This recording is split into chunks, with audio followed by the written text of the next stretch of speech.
Fifi, do you love me? Fifi, do you love me? Real Rap, episode 5.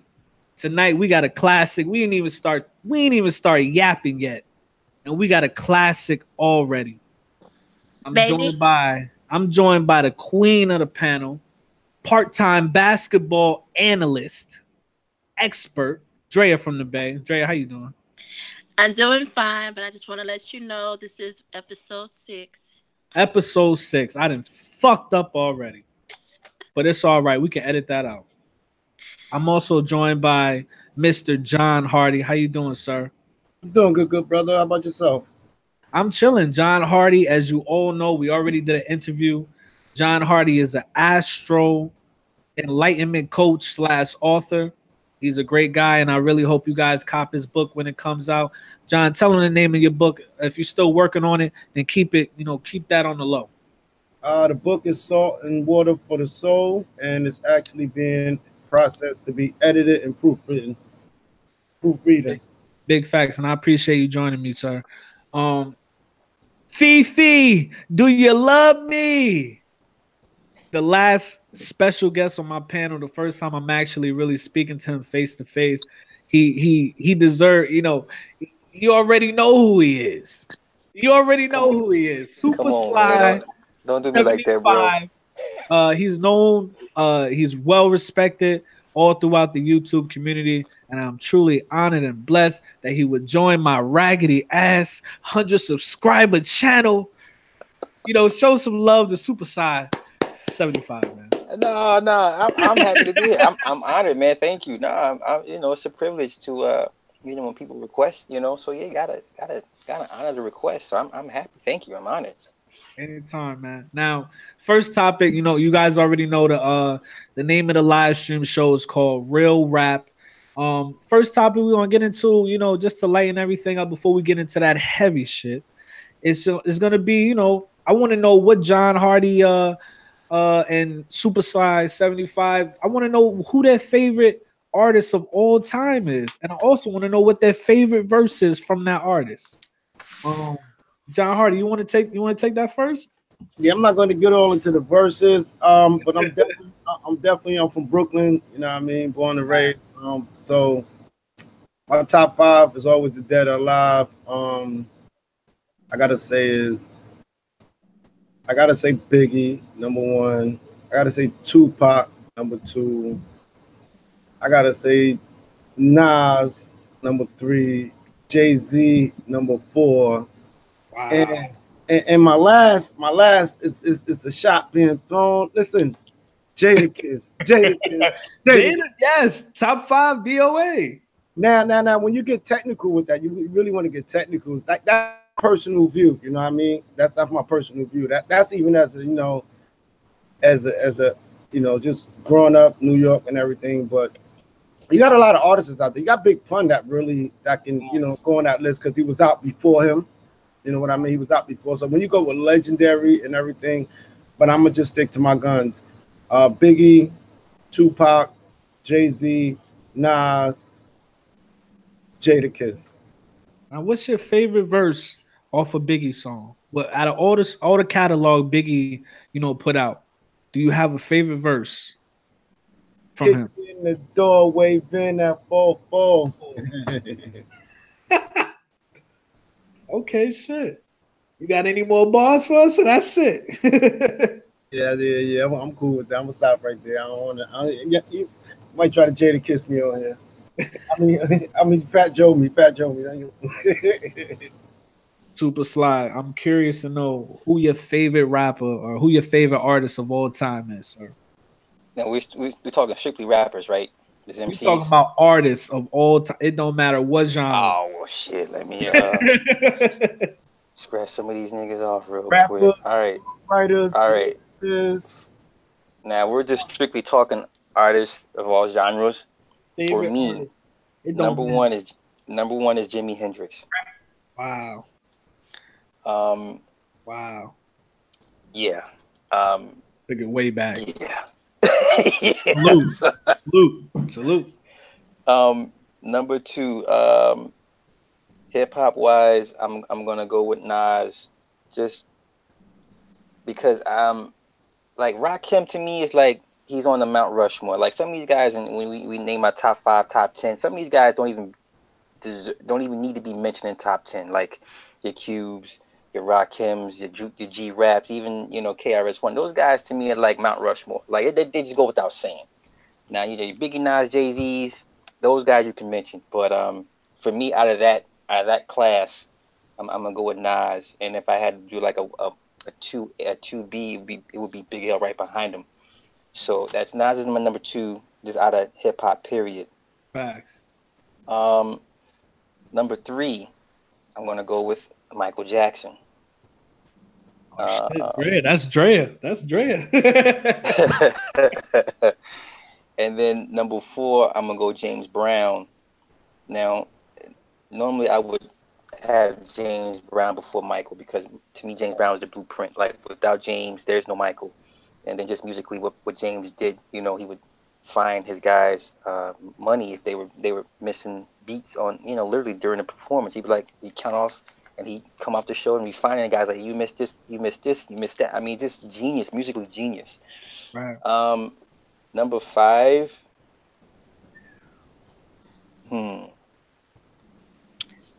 Ooh. Shit. Put me on the spot with this one. You really put me on the spot, bruh. Honestly. I'm gonna go Phyllis Hyman. And a reason why I say Phyllis Hyman, because we never got to see her really hit her peak. I think she was gone. She was taken from us way too early. For me, as a young kid, I remember her. Like I remember the low cut dresses and the hats, and this woman was 6 feet tall, and I was like, oh. Like she started my fascination for tall women. So those are my 5 artists. Those are my. Yeah, Phyllis was bad, man. I mean, and but aside from psychological issues she had, and she had some bad people around her and stuff, like she was taken far too early. So those are my 5. Now I'm about to go listen to Phyllis Hyman because I'm. Yeah. You feel me? She go back to like 96. Like, yeah, Phyllis Hyman was definitely. And I agree with him with the Nas aspect. Nas actually was voted the top lyricist of all time rap. I believe that was in the Vibe magazine. Wow. Yo, Dre, you want to remind everybody of your favorite artist? Well, you already said it. It's Michael. Michael's my favorite artist of all time, bar none. I mean, Thriller. other people I would put up there. I love Whitney, but Michael's the truth for me. So yeah, we're going with MJ. And you got a favorite song from Michael? I have way too many favorite songs from Michael, so it's really hard for me to choose like the favorite. If you want an island, what are you listening to all day?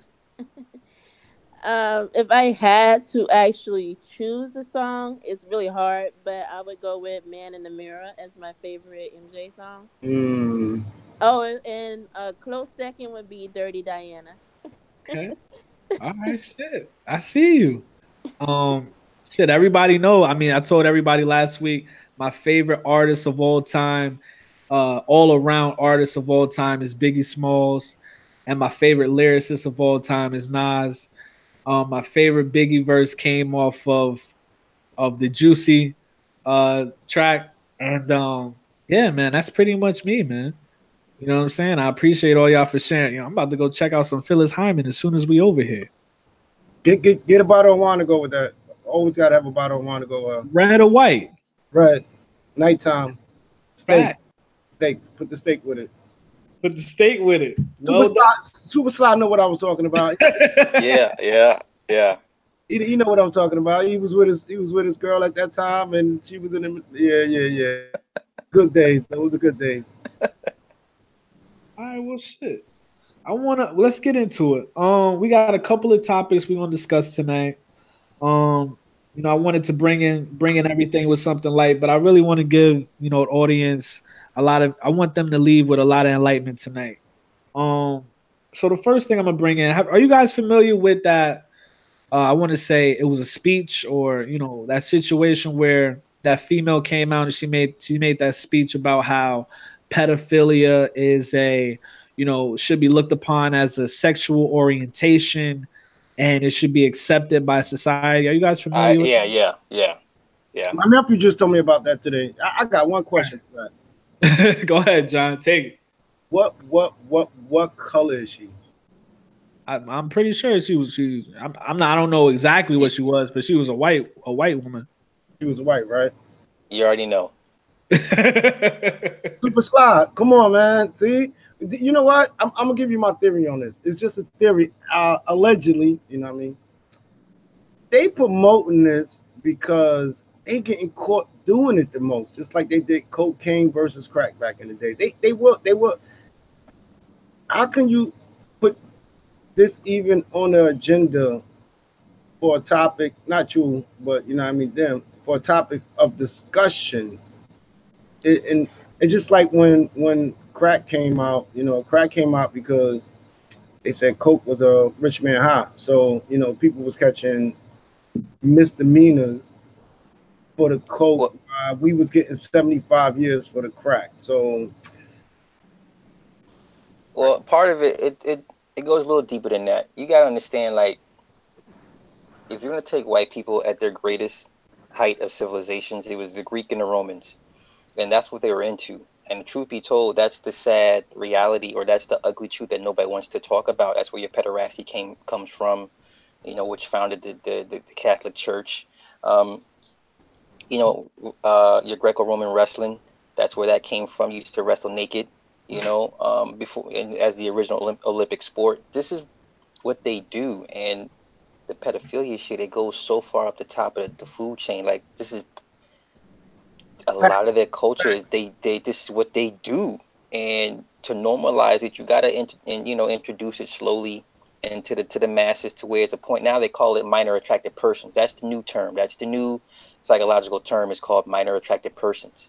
And if you look at a lot of your laws that are geared towards this type of act with children, and look no further than the James Gunn tweets, like the comments I had under my video, it's a lot of people that's cool with this shit. That's the scary part. It's a lot, and I mean a lot of people that are okay with this. And this is disturbing. And you got groups like NAMBLA. So eventually they're going to get laws passed where this is going to be a normal thing. That's Sly. I know a lot of people are familiar with this gun situation, but is there any way you could, just enlighten people on what exactly happened there? Oh yeah, so he got fired from Marvel. He just wrapped up he just wrote the third script or the script for Guardians of the Galaxy 3. I know they do principal photography in September, so they're kind of rushing to find a director to take his place. But he made a bunch of tweets roughly about 10 years ago, and they were pretty suggestive as far as man-child relationships. A lot of it, people were brushing off as dark humor and just edgy comedy.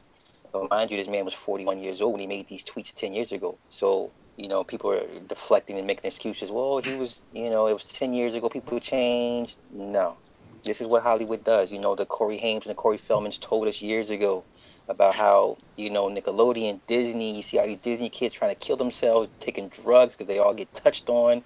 The one guy that used to work for Nickelodeon, the fat guy that was on the TV show, he was head of TV development for the children's shows. He recently got fired because he was touching too many people.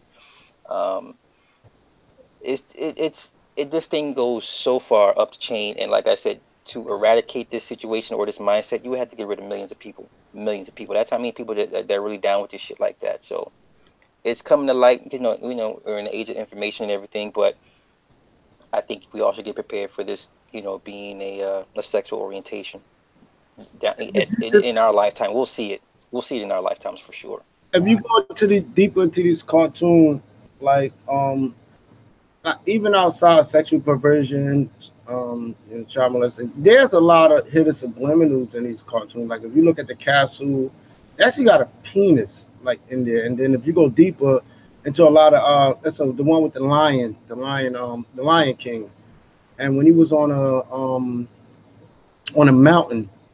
He swapped his hand paw on a mountain and it spelled the word sex. So you go back to Mickey Mouse. A lot of these cartoons um, had a lot of sexual subliminal hidden message in them. So you're right about that, good brother. I mean, yeah, and you know it's funny. The cartoons nowadays they're so blatant. I was watching a cartoon the other day, and it had the little ghost, and he had two dads. And I was just like, what? And Steven Universe is pretty bad. I had to stop my kid from watching Steven Universe. Like that's just Oh, the dog, it's the talking dog. What about the talking gay? yeah. The talking gay It's dog. crazy. If you And look at even a when we lot of watch, shows, yeah, no, I was saying even when we watch the older cartoons, you start to see things. Now it's like, holy cow, I see that. And back then, it was in our subconscious. We didn't realize it. You know, we were 10, 11 years old. But now, as an adult, you know what to look for, and it's shocking. if you look at You Betty know, Boots alone, dropping her panties all the time. Now let's go deeper than that. I'm gonna tell you where the manipulation came in. Betty Boop dropping her panties. So that's a sexual subliminal alone. You know, as a kid, I know me personally, we always like watching, and we didn't look at it like that. We didn't look at it like it was sex. You know what I mean. But the subliminal sexual thing is her dropping her panties. But nobody know Betty Boops was an actual jazz singer from Harlem. I want to welcome in Matt. It's another great brother of mine. What's up, Matt? How you doing tonight, man? Hey y'all, what's up? I'm a little late joining in, but I picked a weird time to join us. Now, piggybacking off of these two brothers, how you feel about these what's going on? Okay, so I seen the video where the woman was essentially trying to promote pedophilia, and in my opinion, if society can't protect children from predators, then we're in trouble because kids, they're innocent, and an adult should know better. And I just have no sympathy for anyone that like commits those acts or even promotes it.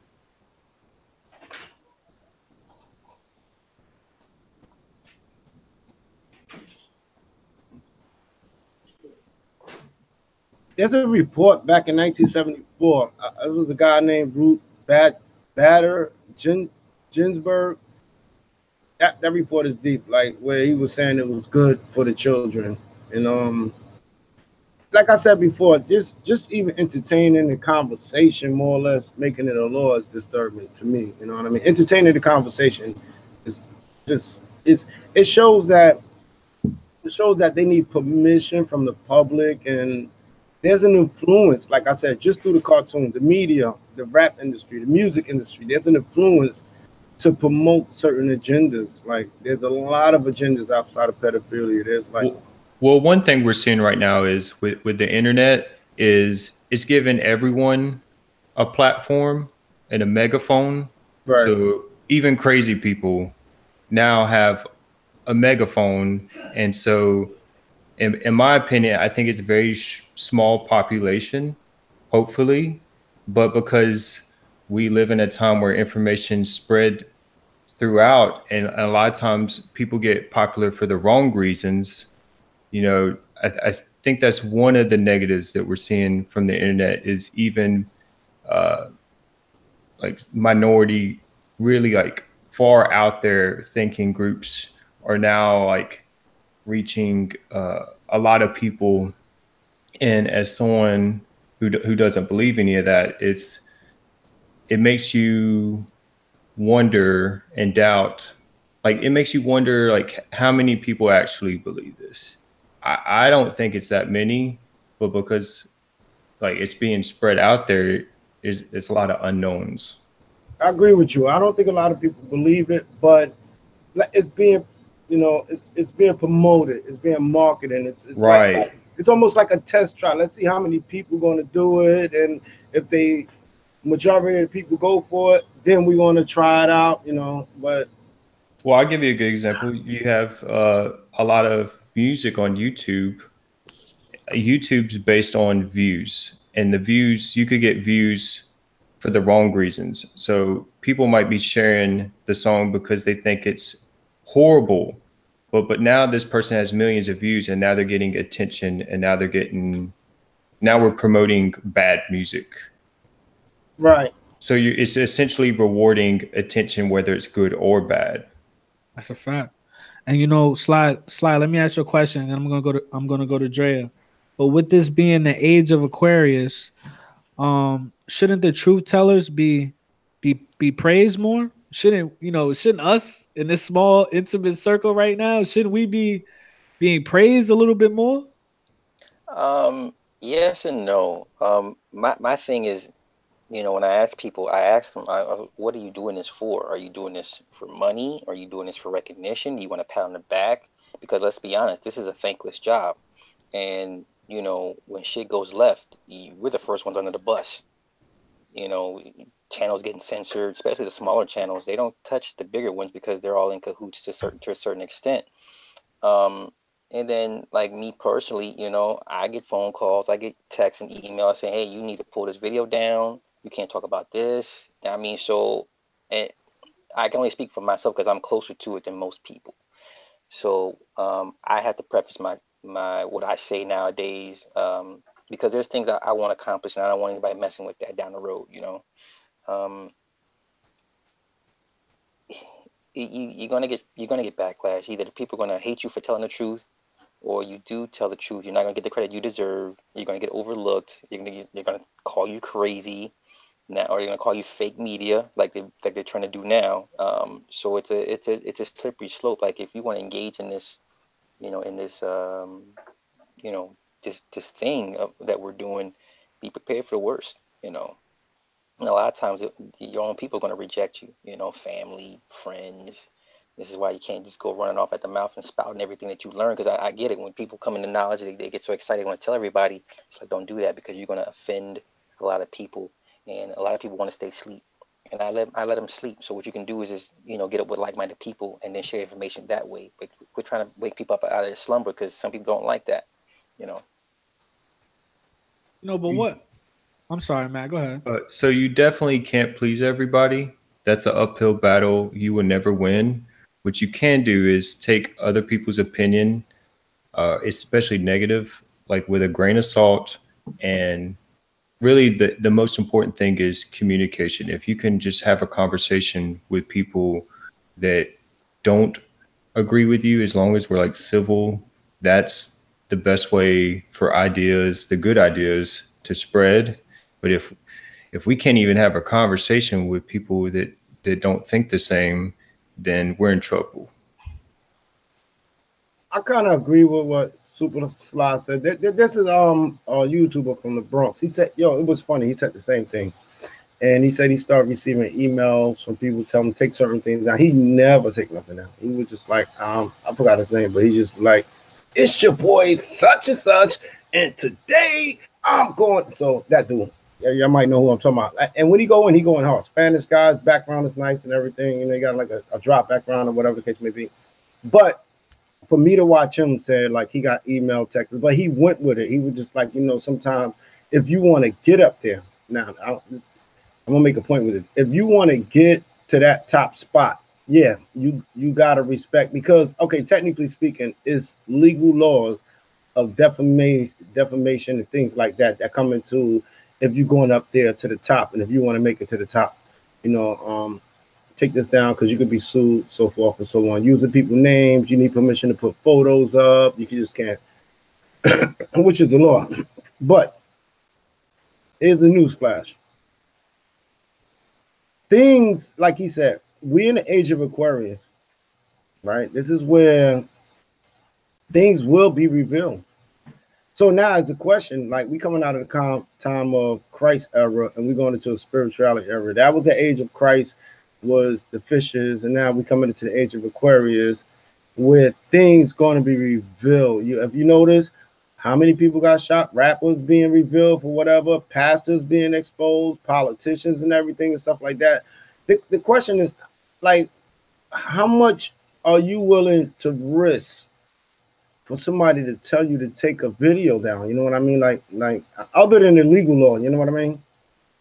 But are you willing to risk, like, you can't make no money, you can't get up here with us, If you keep talking that, me personally, I'm not gonna say what I'll say, but I mean, you know, and just in a nicely way of putting it, I'm not taking up the noun. I'm not taking up. No, I ain't trying to be like Steve Coakley. And shout out to Steve Coakley, rest in peace. But you know, they kidnapped that man and took out body parts, and he was in a hospital, and they tortured that man. And if it wasn't for Steve Coakley, we wouldn't know about the Boule, we wouldn't know about Jesse Jackson. I'm not willing to die for this shit. I got a kid to raise. You know, I got a family. I'm not trying to. And like I said, I would never try and minimize anybody's commitment level. My commitment level isn't that. It's not there. You know, But I come. even on the simple level, I agree with you. That's why I say I kind of agree with you. Because even on the simple level, like they could send lawyers your way. You know what I mean? They could send lawyers your way, and then they can hit. You know, these people own YouTube. They can hit YouTube and be like, "Yo, cancel his channel." You know, that's what the dude was scared of, his channel being canceled. So I kind of, you know, understand it. If we had a stronger support system within you know, as far as each other, you know, instead of depending on the government or a situation like that, if we depended on each other, if we leaned on each other, right, and we had each other's backs, do you think the attitude would be different?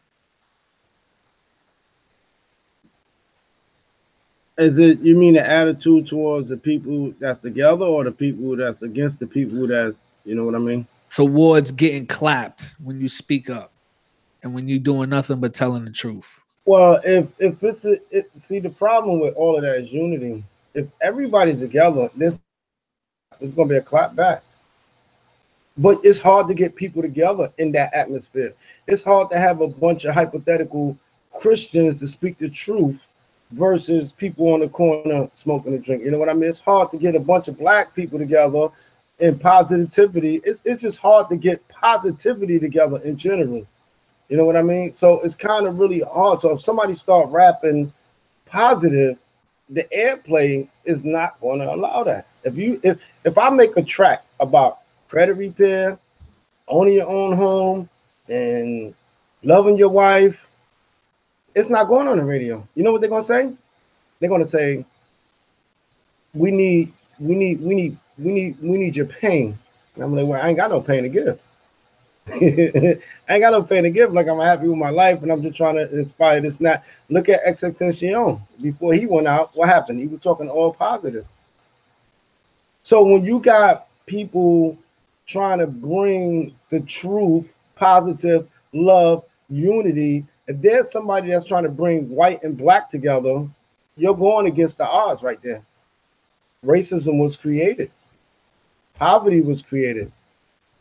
These things was created to divide and conquer. When you get them dividing, then there's a higher power that can always conquer both sides. You know what I mean?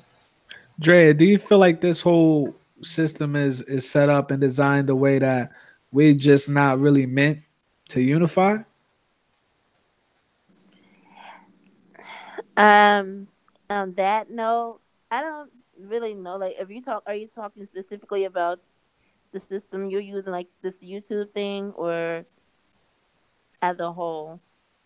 I mean, as far as like how society is set up and you know all with all the programming, you know, is it designed that So, we just genuinely won't be able to unite and you know what I mean, move forward as when I hear a people talk about that, a lot of the time, some people say that, the man is just keeping us down or is trying to keep us down or whatever. And like, no, I mean, there's a lot of people out there who are kind of just really selfish and they're for themselves, so they don't really want to try to come together to create something, that's for everybody. So if I had to say someone or something's keeping a collective down, sometimes I believe that's really just some of the people that are out there, they're keeping each other down. So, I mean, that's my point of view on it.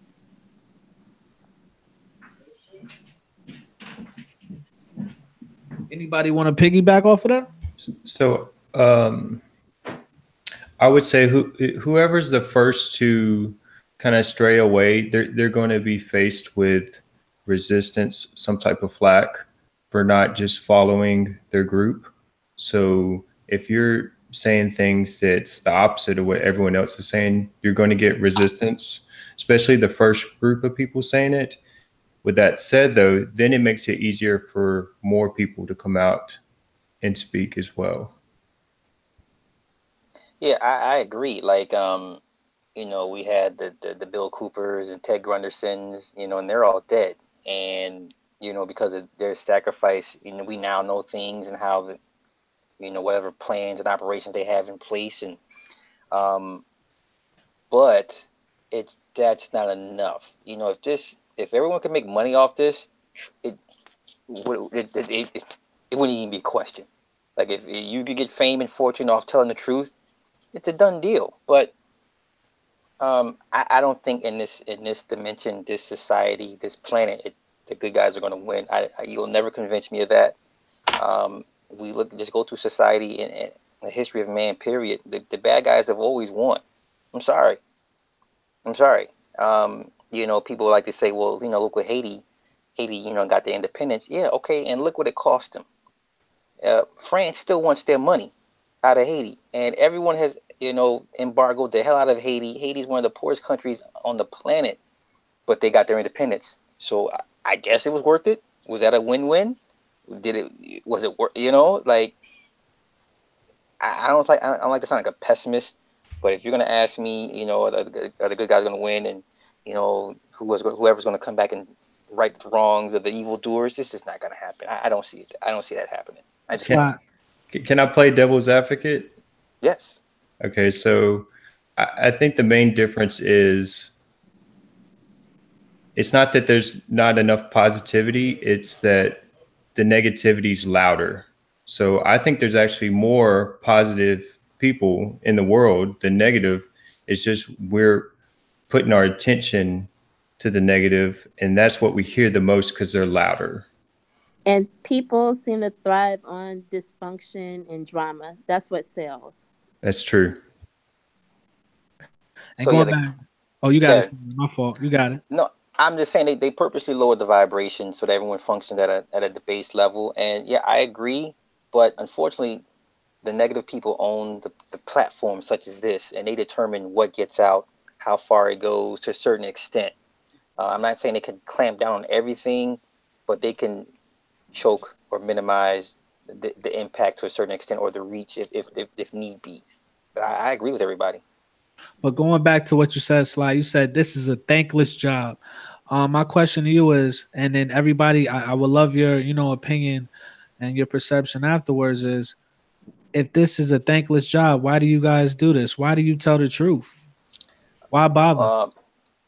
Good question. For me, I got into this it was like catharsis for me. It was a way for me to blow steam, and I like to tell stories, so I had some stories to tell, and then it kind of just took off on a life of its own. Like, I've had my channel since 2009, and I never really used it. And I put up one video in 2008, hadn't done anything with it for the next 5, 6, 7, 8 years. So I just now, like the last year and a half, really got hot and heavy into it.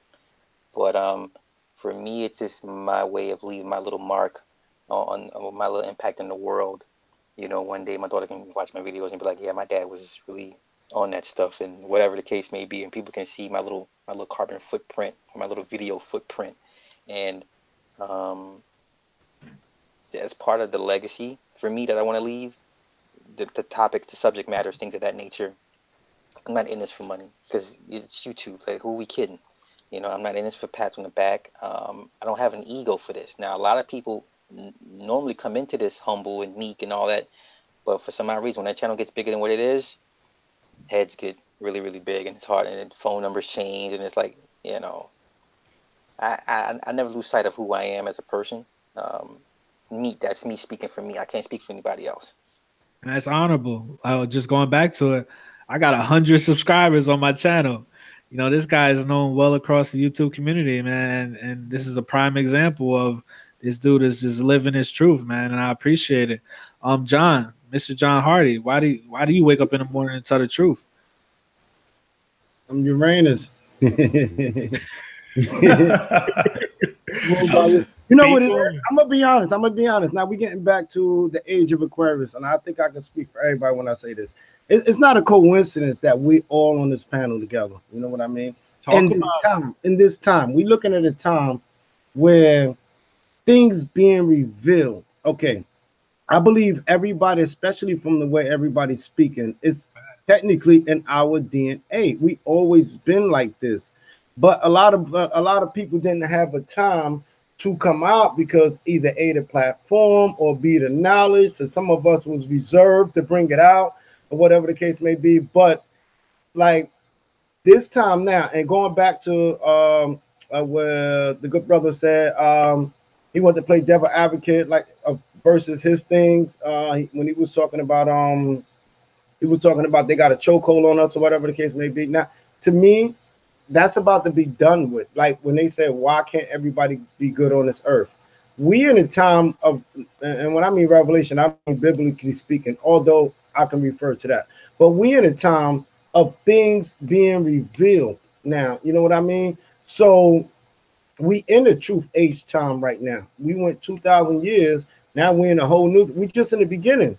So the things we're doing right now it's going to be like he said. There's people that when you make a certain amount of money or a certain amount of views, they're going to be looking for you. Now you know why they're doing that even more now, because that time is dying down slowly. It's dying down though. So there's going to be a lot of people telling the truth. You know why they don't want the truth out no more? Because when the truth come out, then nobody's going to be making money. If you go back in 2016 or 15, there was over 60 holistic doctors killed. Yes. For revealing the truth. You go back in the 80s on Wall Street, there was over so many Wall Street guys killed for revealing how easy to make money on Wall Street. See what I'm saying? So, but we coming in the time where, that's why I asked a question, like, what are the price anybody's willing to pay to tell the truth? You know, some people don't like the good brother said, like, you know, my daughter, whatever, a lot of people, but then some people just be like, I don't care. But like he said, as soon as they get up top and they don't know where they at, as soon as you get up top, you be like, whoa, this is more serious than what it is.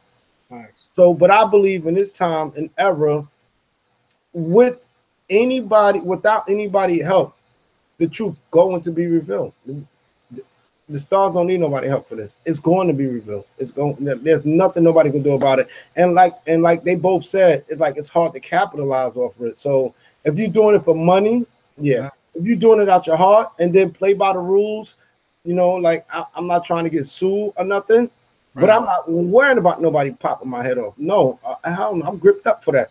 You're not coming in here doing nothing to my family, but at the same, and I don't care if it's the CIA president, you're not coming up in here with that. I'm going out, but it's just that you got to respect the pro. That's why I brought it down to respecting the program, because there's legal laws that set in places, you know, that they get, like Charlemagne sent this legal aid out there, right? And they brought back material versus him doing something stupid towards this female. But the female came at him the same way, like, we're going to climb this ladder successfully, try to take him to Supreme Court. See what I'm saying? That's a fact. Matt, why you wake up and tell the truth, bro? For me, it has to do with you only have one life. And if I live to be old, I don't want to have regrets. And I know money comes and goes, but I choose to put legacy over currency. Wow. So for me, it's not about money. It's about the impact that I have on the world while I'm here. So that's why I tell the truth. Bars, legacy. I respect Matthew and Super Sly, because if you listen to them, they both said the same thing. He wanted to leave footprints. He want legacy over money. Now we coming with the inner truth. You know what I mean? Now we coming to a point where they both just saying money don't have nothing to do with it. And at the end of the day, that's all you can sell people is the truth. You try to sell them something that's not the truth, they'll eventually find out, and you'll be exposed. Yep.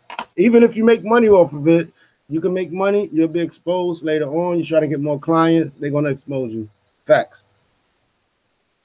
Dre, I'm about to be on my Hotep shit. Queen, you're lovely. mother goddess of the panel, why do you wake up and tell the truth? Well, out of everyone here on the panel, I'm, I guess, the newest one to the YouTube thing, and I don't and I don't really have like a YouTube channel going. I don't have any videos up or anything like that. So really, the only time people from the YouTube universe actually hear from me is when I'm on one of your shows. But and I keep it real. I tell the truth on there because that's just me, and and if I'm wanting to brand myself, that's kind of where I would be coming from in that brand. I'm a truth teller. um I want people to know the real, and I want them to have that get that realness from me. And just like I can keep it, I'm gonna keep it real and just let people know, hey, this is what it is. And I don't want to give you no fuss. So yeah, I'm just gonna tell the truth, and hopefully people can appreciate that, appreciate the real, so. That's a fact. And I know you guys are gonna leave an amazing legacy, man, and that's why I invited you all here, man. I respect all of you. I want to get into this R. Kelly. R. Kelly came out with a brand new song. It's called "I Admit." He's apparently confessing to a lot of a lot of things going on in the media that's been said against him. But I really want to, I've been listening to a lot of YouTubers, a lot of people that make content on YouTube, and I really just want to skip past like the jokes and the funny shit. And my question to you guys is, as far as the solution, how do we heal, you know, I'm gonna say allegedly, but pedophilia in the black community, or maybe in the community as a whole. How do we heal something like that? How do we attack the source and heal it so that a person that engages in that behavior, their offspring or their followers or supporters don't engage in that behavior as well? To anybody on the panel. Let me. Well, first you have to acknowledge that it exists, and we are probably the best um, deniers of that. There's a story of a man who impregnated his 17-year-old daughter, and they're expecting their first child together. This is a brother, and down there in Florida, Wow. um, we all got some cousins or some aunties. Somebody was touched somewhere. We know that one or two relatives that come Christmas dinner, just be like, hey, don't mess with him too bad. We know what he do and all that. There's a lot of grown ass adults that have been molested, and the parents didn't believe them for whatever reason or didn't take action. We have to stop sweeping it under the rug and quit acting like only they do it. No, we do it to our own as well.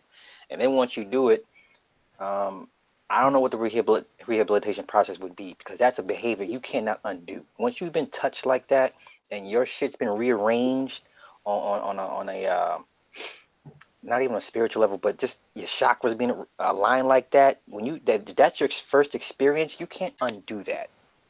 In my opinion, I you got to treat it like a cancer. You're gonna cut the limb off. I don't know.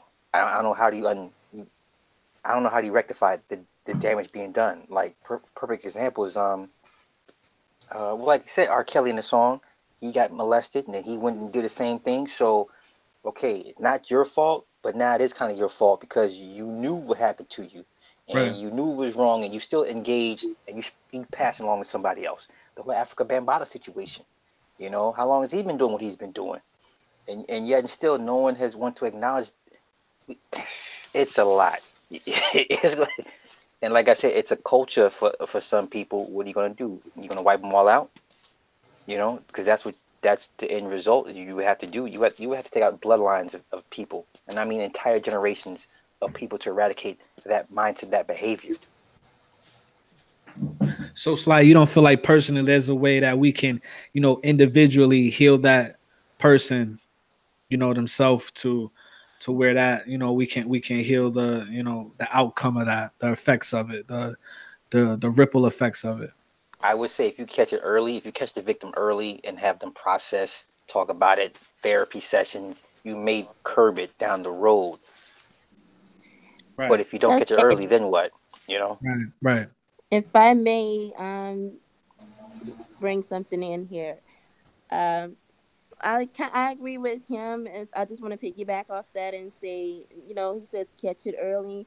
My thing is, we've got to start believing the kids. We got to start believing them when they tell us, oh, that they've been touched or somebody in the family's touched them. Because there's been way too many times and examples of when a child goes to their parent or their mom and say, your boyfriend touched me, and the mom doesn't believe them. They want to kick the child out or just, don't believe that kid and just let that continue to happen.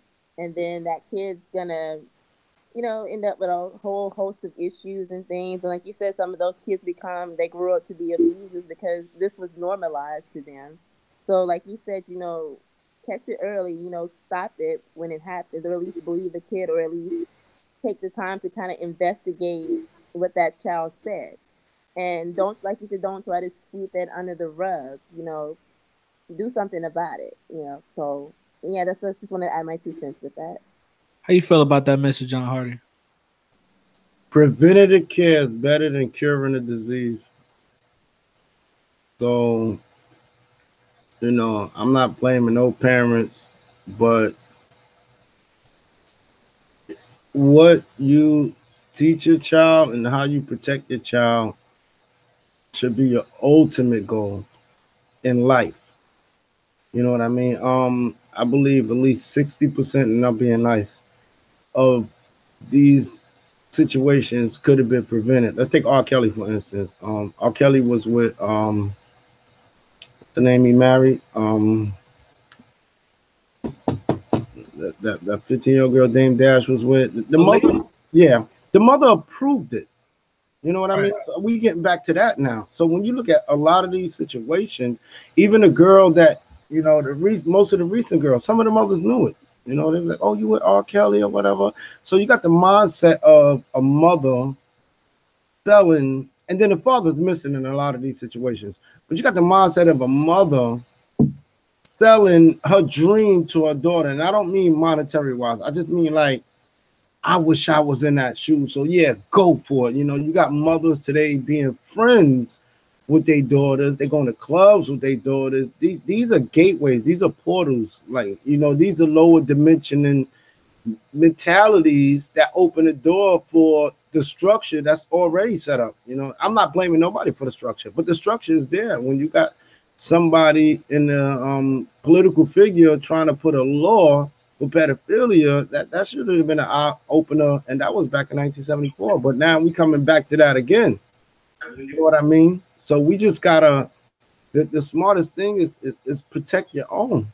I don't know how to put that in a format of structure, but it's not simple. I mean, technically it is simple, but you got kids being influenced through music, media, so forth and so on, or whatever the case may be. But it's and then the fatherless child and everything. But it's just that thin line of communication. Like she said, Drea said, like, if somebody says something, don't throw that to the side and be like, oh, she's just lying. So That's a fact. Real quick, I want to go to the chat. I want to shout out Unknown Truth, and I want to shout out Tim. Sly. I don't know how to pronounce your boy's last name, but I definitely want to give him a shout out for coming through, man. Everybody in the chat, I appreciate all you guys watching. Matt, you had you want to piggyback off of that? You had an opinion on that? So my opinion's pretty much similar. If you have children, then of course raising them to know that it's a bad thing, so they don't grow up and do the same. Also, publicly denouncing any types of acts like that, and then the final thing I would say is like going back to like the woman trying to promote it. Like to me, the rebuttal would be all the victims. So like all the people that have been raped or molested. How many of them think it was a great thing? Probably none. Like they were all victims in situations where they had no control, no power. So Right. The main thing is just as an individual, completely denounce it. Facts. Dre, you want to add to that? I just wanted to say, in the same vein as making mental health normal, I feel like the same thing with survivors of abuse and things like that. You need to make it normal for them to ask for help, to be able to, get counseling, things like that. Because people need it. I feel like you gotta, something like abuse, you have to work through. And if we want to say there's the solution in counseling, I'm not sure it could help, but it's worth a shot. We got to make that normal to actually, and even the people who are abusers, they need that counseling too, not just jail. They need counseling as well. And personally, I want to say, it's a spiritual thing. I believe everybody can be helped. I'm never gonna go away from that. If somebody's on crack, somebody killed somebody, somebody raped, child molest, I believe everybody can be helped in one way or nothing. But it's always these like fake programs, like the hospital to put you on some drugs to cure something that's going to lead to more. There's a system. If something God create or whatever's created on this earth, there's a solution for it. I mean, I don't watch so many people get cured of AIDS, and they said it was incurable. So and I think counseling is one of the things that can help. But we can't do modern counseling. Modern counseling ain't worked in all this time. You know what I mean? They started building facilities to help people with that and cancer, and guess what? They both grew more. You know what I mean? So, like one of my main theories for somebody that's on drugs is somebody that's on drugs. You always send them to a program. They give them a 12-step program. They give them this program. They never attack the diet. There is food that can actually help your withdrawal or make you don't want to use drugs. That right there is not going to be entered into the system. Can you touch? A lot of that too is mental. So when you're not only is like diets, counseling, but if you look in situations where people deal with substance abuse, they're surrounded by people that are all saying that it can't be done, that it's impossible, that they essentially breaking them down with their confidence to where they don't even have mentally the strength to get off anything that they're on. And I think our culture too is a lot of promotion of medication. They got a pill for everything now, and I don't know if that's the answer. I can tell you right now, that's definitely not the answer, because if you got medication, is another form of drugs. If you go back in the 70s, sugar was known as drugs. So most of those pills got lactose, sucrose, fructose in it, which is another form of drugs. Back in the days, like I said, it was a drug. And like you said, you got all these type of commercials that'll say, take this medication, but they'll whisper the side effects of it. They'll be like, well, if you vomiting, throwing up, if you have chest pains or die. The thing about it, and the only reason I emphasize on the diet, because nobody incorporated diet, but like you said, it's the mental as well as letting people know you can do this. You know what I mean? When I used to be a drug counselor. My specialty wasn't about the drugs. I would show people drugs, and I would have them look up the ingredients of the drugs. I would have them see the effects of the drugs. After that, I would show them what it does to people, like maybe even take them to a hospital. But look, you could end up like this, and that's the normal step people take. But now this is where recidivism come in the jail system. What led you to the drugs? You know what I mean? Now that's why I specialize in, because once you come off of drugs, now you got to go back to how'd you get on drugs in the first place? You know what I mean? Then you get back to the mental or the emotional side, like I didn't have a father or I was abused and so forth. When you attack that core issue, that person wakes up on a spiritual level. He's not going back to drugs. And I had a good 89% rate, and that's 89% rate of keeping people off of drugs just for that. And I wasn't even into the diet aspect. So incorporating the diet to certain food. Let's say you go to one of these places where they send these people that's on drugs or whatever the case may be, and put them on a vegan diet. Watch how many people come off that drug. Wow. Do y'all know anything about methadone clinics? Yep. And about. So here's another example where you have someone that's addicted to substance and they're just replacing that substance with methadone, which is just as worse, if not more worse. And I don't know if that's like, to me, that's not the answer. That's not helping them. And they're not really, like you said, getting to the root of the problem is why are you even going to this in the first place? I call methadone is legal dope. You got the Percocets, you got the methadones, and you got the dope. And whether so in the 70s they shot needles, now today it's pills. In between that 80s and 90s it was methadone. It's the same thing. The only difference is one get tax written off, the other one don't. They don't even reduce the dosage when you go into one of those methadone. They actually promote it. So I've read into this. I'm in Delaware. They got a big billboard. So they promote it in the sense that you pay the exact same amount no matter the dosage. So what do you think is going to happen? They're going to go up on their dosage. Also, they never put a system in place where it's like, okay, you can't go up, and if you go down, you just have to stay at that, and we at least wean you off it. There's none of that. There's people probably that have been at the methadone clinic for 10 years. And these people are profiting off these people's addiction. They're not trying to help them get off it. They're making money off of them. That's why it's legal dope. You see these guys that come home from jail and then they start taking meth. Then they put them in a methadone clinic. And then from a methadone clinic, they back in the street because they want something stronger.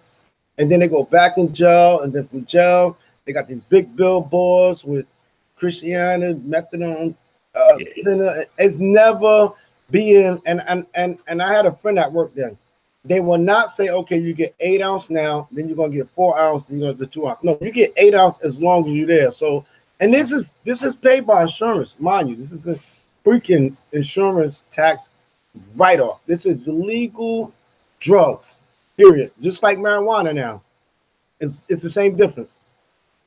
Yeah, this to me, it's I kind of wish more people would talk about it because essentially you got one group of people going to jail and then you got this group that's making money off of it. I mean, to me, they're no better than the drug dealer. And I hate to say it like this, black and white. You got black people going to jail because these guys out there, and then you got the white people that's making it legal, just like when they made crack versus cocaine, because cocaine was a rich man high. So the music industry and all the executive was using coke, and they had to figure a way out. So they flooded Philadelphia, starting with crack, and they made, so you get caught with cocaine, you don't get time. You get caught with crack. So now you get caught with methadone or something like that, you don't get that much time. But if you get caught with Percocets or dope, you get more time. So it's definitely race bitten, but even outside of the race, it's separating. Like, to me, the sad part is that they just literally like selling the same thing, minus the race. Take the race out of the equation.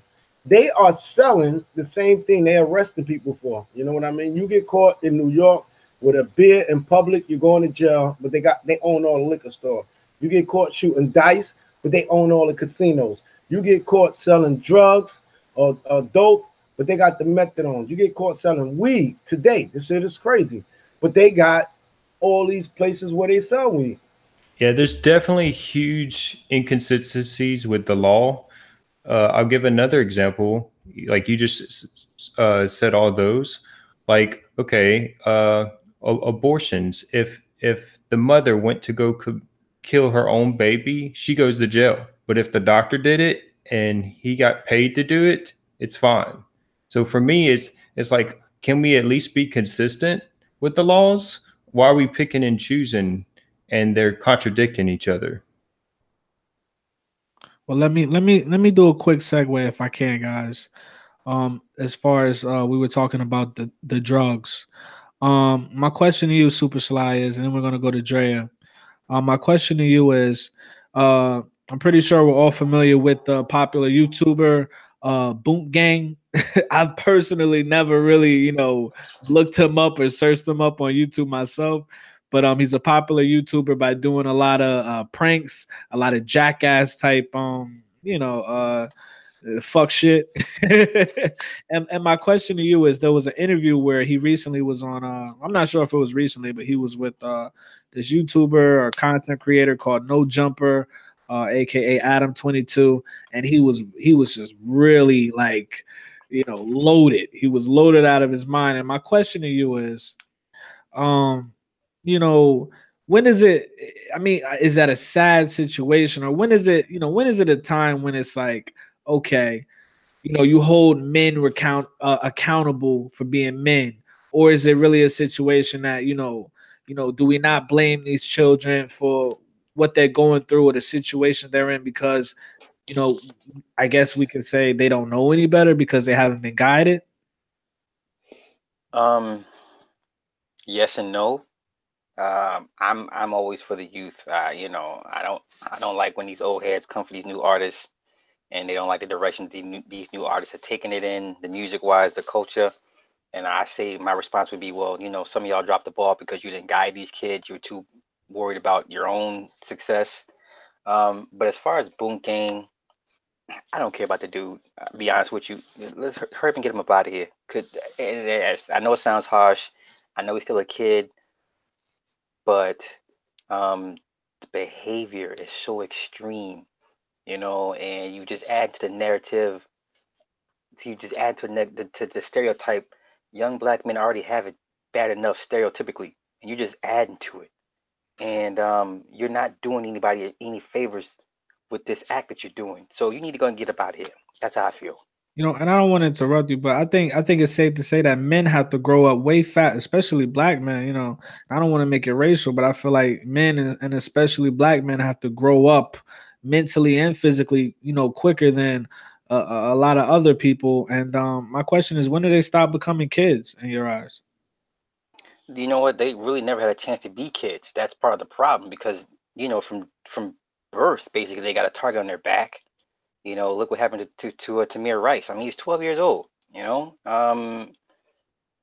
have little boys don't have the luxury of growing up like little girls, and the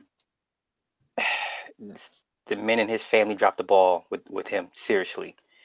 Um, but still, at the same time, no excuse at this point and at this juncture. Like you can't sit around and look at your situation and look at the impact you've created that you're leaving behind. It's either positive or negative, and his situation is overwhelmingly negative. Obviously, the people around him letting him, supply him with drugs and all that good stuff. I mean, that interview should be an eye opener, but it won't be because he'll keep doing what he's doing. He got shot twice, so everyone's like, "Oh my God, he's been shot. Let's pray for Boone." God, get that nigga up out of here, man. Can you tell me a logical reason why people feel sad for him though? His peer group does. I can't see older people in our age bracket feeling sorry for him. That's a fact. Panel members, you want to touch on that?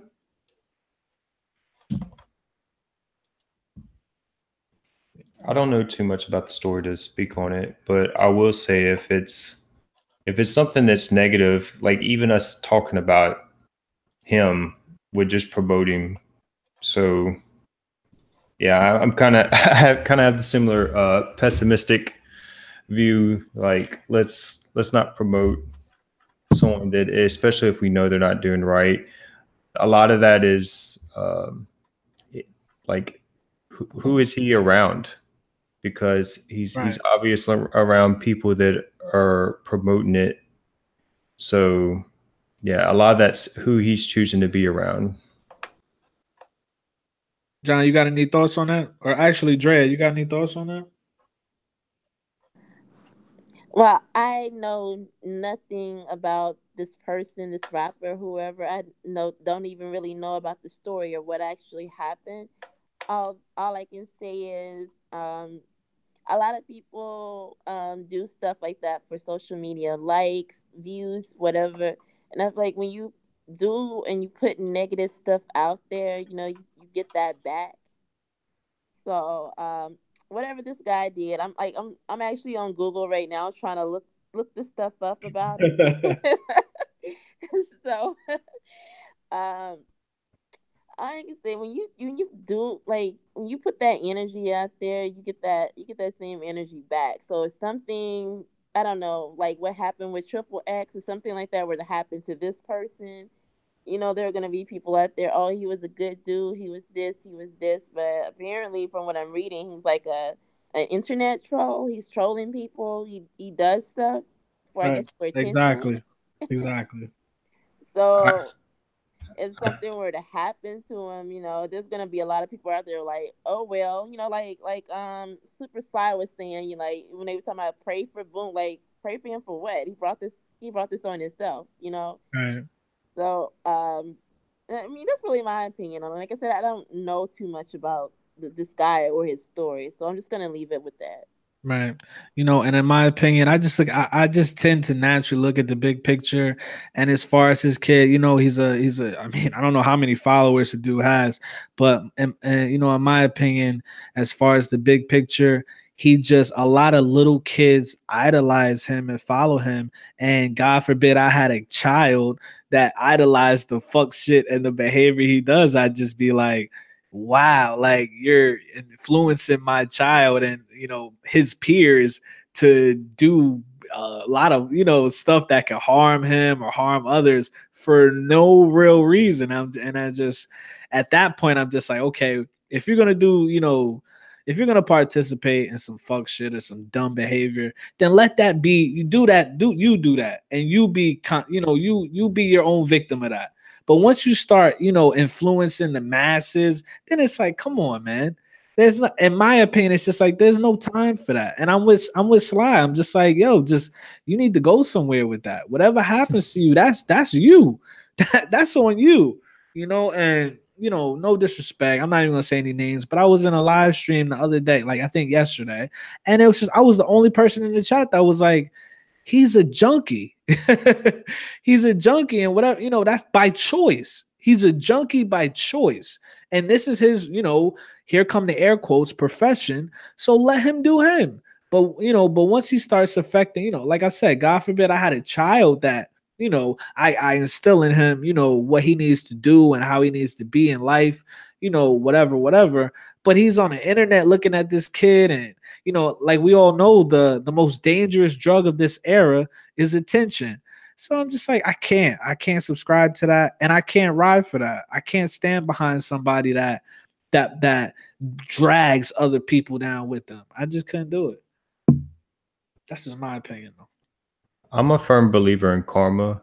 So if he's putting out whatever he's putting out into the world, you know, if it was positivity, most likely he would receive positivity. I mean, if he's got people, you know, trying to harm him, you know, some of that I wouldn't say that excuses it, but some of it might be self-inflicted. That's a fact. I want to say, do any of you guys remember? I think he was a YouTuber at one point. His name was Messy Maya. If anybody remembers that guy, he used to do that thing. What would they call it? Booking people or whatever. And you know, he would go around like random people and just talk about them or clown them or whatever it is he did for YouTube or whatever that was. And I think the way I heard it was he was clowning some guy somewhere at a party or something, and that guy came back and shot him. And then of course his death video or death picture or whatever ended up on the internet afterward. Wow. Bleeding out or whatever, and people were just taking pictures instead of actually helping him.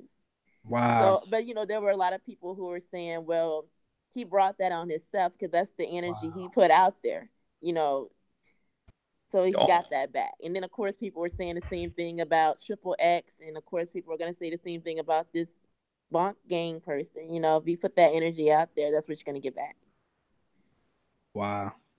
You know, and Andrea, now that you say that, it's just that reminds me of the video I actually sent you earlier of the female that was recording, you know, recording I don't even know how to say this. She was recording herself, but in the background, I don't know. I'm gonna just say allegedly all over this. I don't know if it was a friend of hers or associate or a stranger, but there was another female getting raped, or it at least sounded like she was getting raped.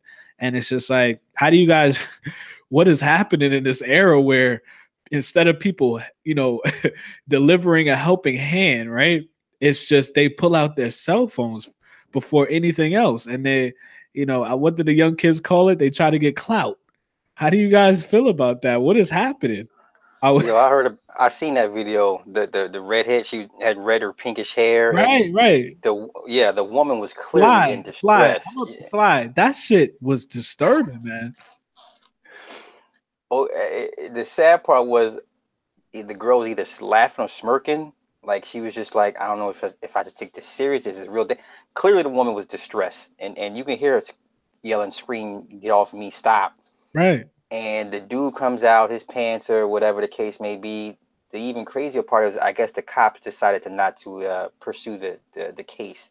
They said nothing. Well, according to the witnesses, nothing happened. The girl said he wasn't trying to rape her. He was trying to choke her out and beat her up. Okay, like that's any better, but no charges will be filed in this case. I could have sworn I heard in the video the girl that was screaming. She said they're raping me. Or Yeah. Crazy.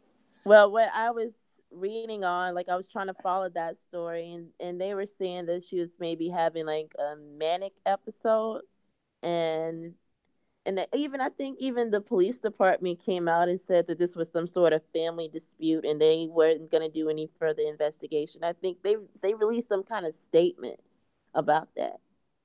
So even if it was like a manic episode or whatever, just the fact that you got this guy, I think they said he was an uncle or something. Why is you coming out of a room with your pants undone and you have what clearly looks like a hard on or erection, if I should say? It just really just doesn't add up. It's just something that's really kind of fishy about the whole thing. That's a fact. No, I think that's the crazy. I remember one time, just a quick story for you guys. I remember one time I used to work at a movie theater.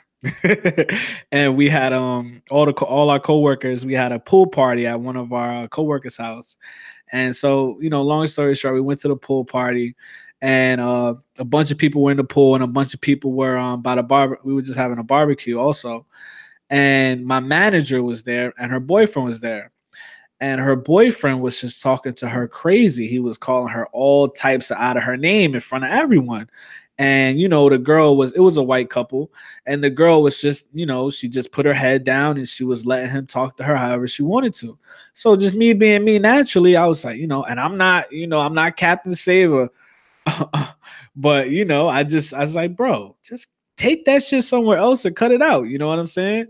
And he steps up to me. He slaps my whole burger out of my hand. I was kind of tight. I was like, damn, I just got that. I put some mustard on there. I'm hungry. Why you did that? You know what I'm saying?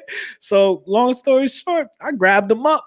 I yoked him up, threw him to the ground, and everybody jumped on me.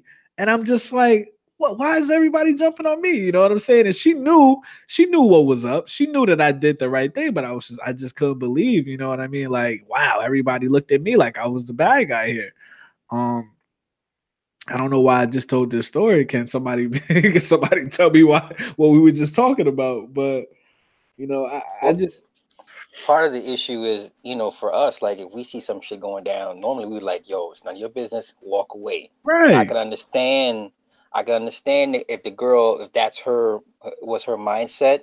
Right. The problem is, it's like I said, if for those that haven't heard it or seen the video, you thought this girl was in immediate danger. Right. And it's like, well, okay, say something, do something, call right. the cops. Right. But that's a no-win situation, But I would hate to think that if that was my daughter, someone would not help her. Right. That's what I'm saying. Yeah. Kind of shit. What is that? That's dicey, bro. It's dicey. What is that? Dicey. And like, because we've all been in a situation where you play the good Samaritan and almost get you killed to a certain extent, and a lot of brothers dead or in jail behind being a good Samaritan. So, this is the culture, unfortunately. I guess I don't know. And just to add to that, Slide, one of my best friends, big ass dude, he goes to the gym every goddamn day. He told me he saw a couple arguing, and the guy was putting his hands all over the girl. He was pretty much beating her. My best friend jumped in, he interjected, and then next thing he knows, the girl is stabbing him. Wow. And he's like, "Why are you stabbing me? I was trying to help you out." So, like, just going back to what you said. Let me give you a quick story, Loki. When I was like 16, 17, and I was in Flatbush. That's why I was in Flatbush, and I seen this dude coming up the train. Mind you, back in those days, we was really with it. So Mr. Hardy was with the shits. Yo, we was with it. We came off the train. I hate to say this, but just to keep it all the way off the train, just robbing people. You know what I mean? We robbing train cars. So we come off the train, and I seen this dude like picking this girl up. He grabbed her, he punched her in her face. She fell on the floor, and then he picked her up again and slapped her, and she went like almost unconscious. Wow. You know what I mean? So my brother was like, "Yo, mind your business," and I was like, "Nah." I was like, "Yo, dog, listen, you could just take that in the crib, like." Word. You know what I mean, so I say you could take. I really want to say like, because I got a sister and a mom or whatever the case may be, and this is before, but I was just more or less like, you could take that in the crib. So he was like, "Oh, what you gonna do about it? What am I? I'm 16. This dude like 30 something. We commenced to scrapping and everything. I swear to God, if it wasn't for that old lady looking out the window, the when the police came, she said, I did that to her. She literally told the police, wow. I just beat her up. And that old lady came down and was like, she's lying. I watched the whole thing. A couple other people came out and backed me up, and then they threw the cuffs on him. But if it wasn't for that, and it's sad because that was one of those, okay, you gotta mind your business. My brother said, mind your business, mind your business. Wow. Well, see, you guys really just described why a lot of people don't get involved in other people's situations. Because sometimes you're damned if you do, and you're damned if you don't. And people are like, well, you gotta pick your battles, and sometimes you just crap out in that situation because if there was a case of if you minding your business and somebody ends up killed when you think, well, I could have helped that person. When you could have, but also you don't know, you could have got your ass killed too. So, like I said, it's a damn if you do, damn if you don't thing. God damn if I don't then. But I mean, in that situation, like with whatever was going down in that home with the lady screaming in the background, I'm thinking I would have, me personally, but that's just me. I would have gone and tried to get into that room, like this ain't right. I don't know what's going on in there, but I'm gonna go check it out. I'm gonna go look. I'm gonna go see if I can help, because I'm just not gonna be on Facebook Live or whatever, like just chilling, laughing about something in the background. That's really, I mean, who does that? Mm-hmm. I mean, that's this culture, this generation today. They've got a Facebook, Snapchat, everything instead of actually going and being of some freaking assistance. I mean, then again, I'm clearly of a different generation. I'm a different breed because what they're doing, that's not me. That wouldn't be me. I like what you said though. It's a what I mean, it's a pick and choose. You gotta, you could, like, now I'm able to see the difference. I could be like, okay, they probably going through this all the time. Mind your business, or this is not one of those cases, and I might jump to defense. But you're right, it's a pick and choose battle because you don't want to walk away and somebody died that you could have saved. Right. Yeah, I wanna switch gears real quick. I don't know if you guys are familiar with Van Lathan, but I guess he's a reporter for TMZ. He actually has, and this honestly blows my mind, man, to be honest with you guys. He has a podcast called the Red Pill Podcast. Now I don't know if you guys are familiar. I mean, obviously you guys are familiar with this. But as far as the listeners, I don't know if you guys are familiar with the red pill and the blue pill. It goes back to the Matrix, whole saga, whole trilogy. I don't honestly, in my personal opinion, nothing about Van Lathan says red pill.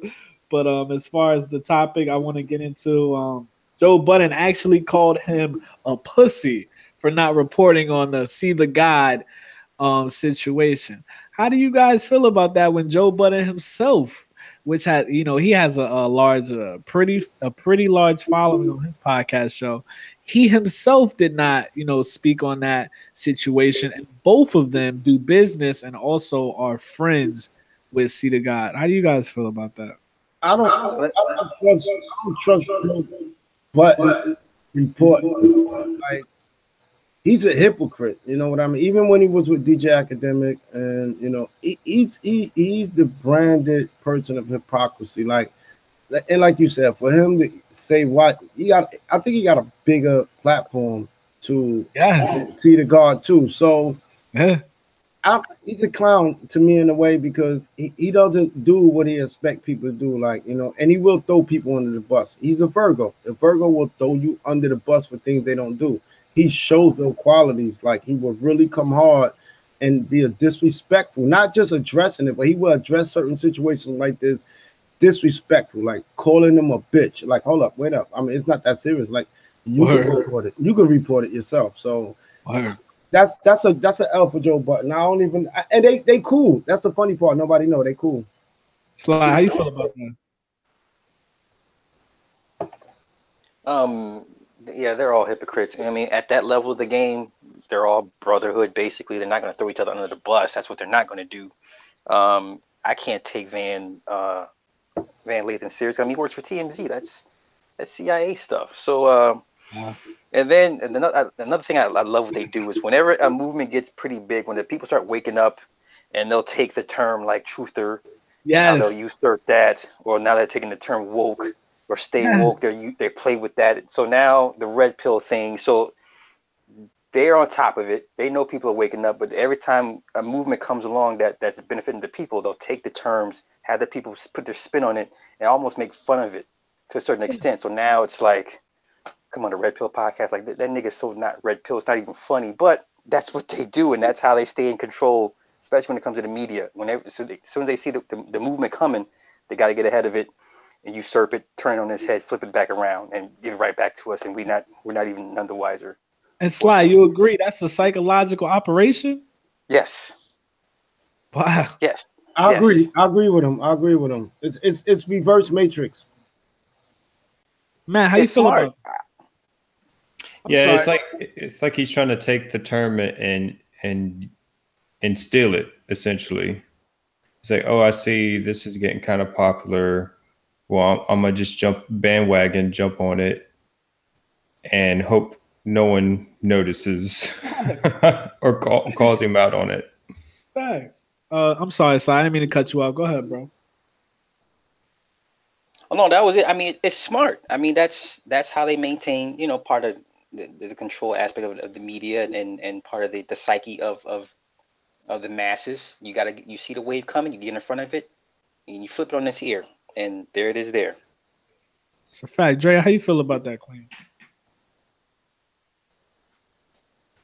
Oh shit. Okay, how do I feel about what?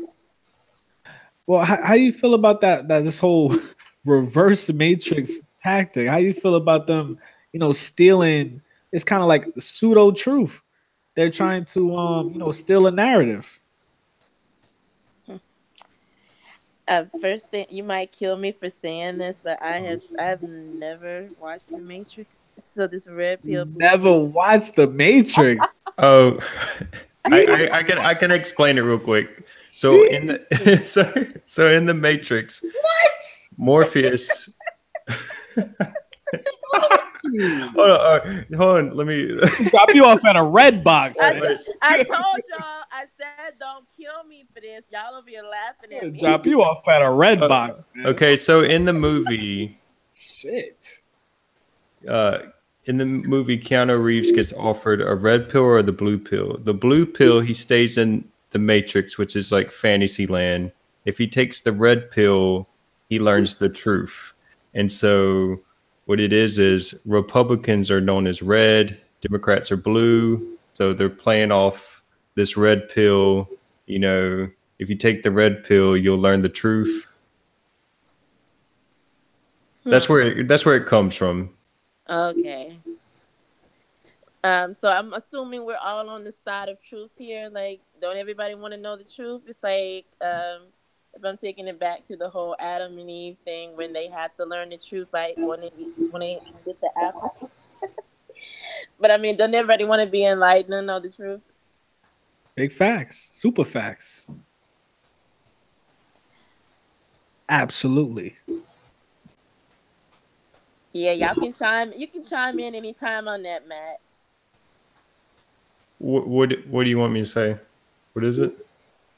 I was asking. I said, don't everybody want to know the Well, truth? yeah, but so the it's, hey, I didn't create it. I'm just telling you that's what people are saying. I'm That's gonna what they're have to go referring back. I'm to. gonna have to go back and watch the Matrix. There's like 3 or 4 of them. Just watch the first one. The other ones are horrible. just watch the first one. That's all you need. Now I want I to. think I've watched it like partially, but I've never seen it like all the way through. So I guess I should, make that put that on Gotta my list. listen.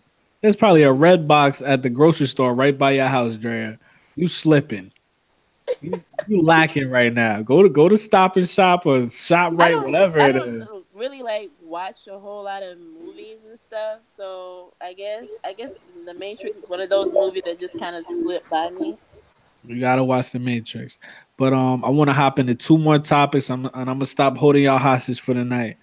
As far as this CT guy, just piggybacking off of this, as far as this C the guy situation, it seems backwards and it seems like it doesn't make any sense. But as far as public humiliation is this a part of climbing the ladder slide? Yes, sir. It's what we would call a humiliation ritual. Fabulous had one. Bill Cosby clearly is probably the most recent example of one. Um, that's just part of the game, climbing the ladder. It's newer. It's maybe 15, 20 years ago, not so much, but now it's either going to be you either get hit with taxes or you get a rape case or some child accusations. So there's like three or four, five or six maybe main narratives they put on you to walk you through the garden uh, per se. For those that's in the Masonic lodges, they would know what I'm talking about. So they gotta shame you, put the apron on you, and then you kind of go through your chambers and your degrees that way and kind of earn your stripes. But my question to you is, why do they want to humiliate these people if they still want the masses to idolize them?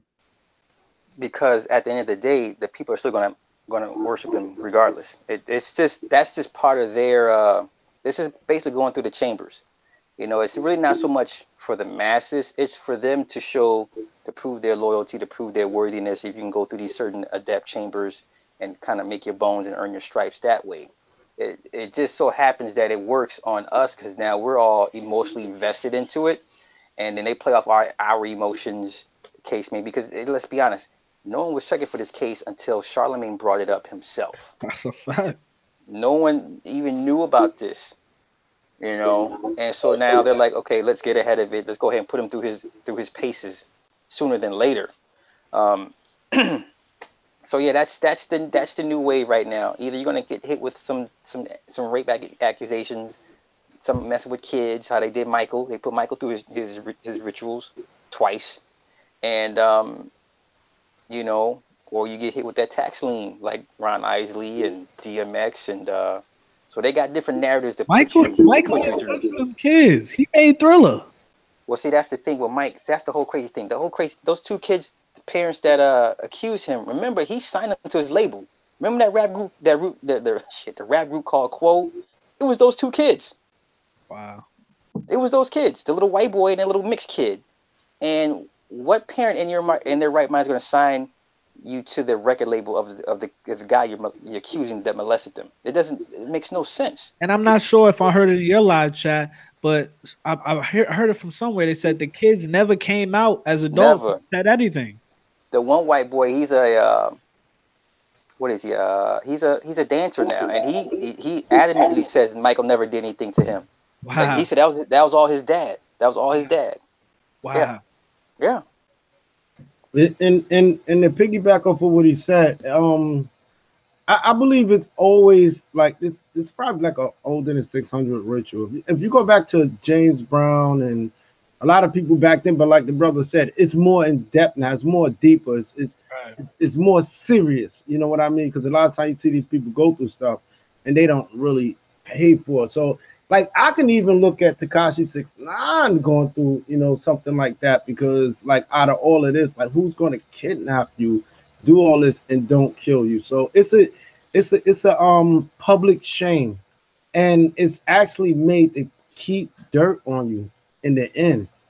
You know what I mean? We got dirt on you, and like he said, Charlemagne the God came out and said it himself. A lot of times, a lot of these things go down. It'd be like, for instance, let's take somebody like Bill Cosby. They always had that dirt on them. They could have, you know, been hung him. It might have just been that 20-year time, but sometimes, you know, these guys are signing a contract for like 20 years to be renewed. Allegedly, you know, sign a contract with Lucifer for 20 years, and then they got to re-sign their contract. And then all crazy stuff happened around that time. You know, crazy stuff around that time. Every 20 years, some people get 3 years, 7 years contracts or whatever. And allegedly, when they be selling their soul, you know, they'll sell their soul or whatever. And when it boiled down, it really comes down to like a deep public shame in that. Like he said, you got to go through in order to get that apron wrapped around you, in order to take it to the next chamber, in order to go to, you know, when we used to be like, when I used to be a 5%er, you know what I mean? It was like, you know, I learned that as a 5%er, they'll try to, you know, bring you in at the age of 13 or 14. That's the same thing that go with the Masons, Illuminati, and all other groups. They, you know, it's the ritual number 13. So when you go through your lessons, it's things you have to do. Like if you didn't know your lessons as a 5%er, you got to get that beat down. You know what I mean? As a blood, if you didn't go and cut somebody, or you let an enemy do something, you like literally get beat up in front of everybody. Back in the days, gangsters used to, you know, do something real bad to not his leader, but the person that's under him. You know what I mean? In front of everybody.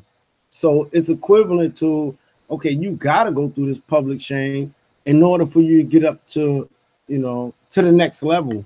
And think about it. He got an HBO coming on. He got all these good stuff coming on. And all of a sudden, out of nowhere, they got papers showing that the DNA was negative when they could have been put that out. But piggybacking off of that, they said they didn't even test him for blood or saliva. Well, they said they got the results right now saying that he's literally innocent. So whether that was a manipulation or not, but it was just a recent report saying, look, the DNA test shows that he's innocent. Prior to that, they was like, well, they didn't match up his with the girls, and he's innocent. Somebody pulled the string on that. Somebody pulled the string to say, look, let's show the test results. So I don't know what kind of test results they didn't take, because the girl didn't give the consent to match her test, because she got a test results from the hospital showing that, you know, she was touched. And then he got the blood and saliva and all that or whatever. But this new report shows nothing match. And one is inconclusive. The one that's inconclusive, it's not even inconclusive. One of the results shows that she was touched, but it's not his semen. All the rest of them said no match. You know, and Matt, let me ask you a question, bro. If you know, when all this information came out 2 weeks, almost 3 weeks ago, why didn't he come out with this paperwork immediately? Why did he wait so long? If you innocent or something, why don't you just come out with the paperwork and say, here? No. he was probably waiting he was probably honestly hoping that it went away.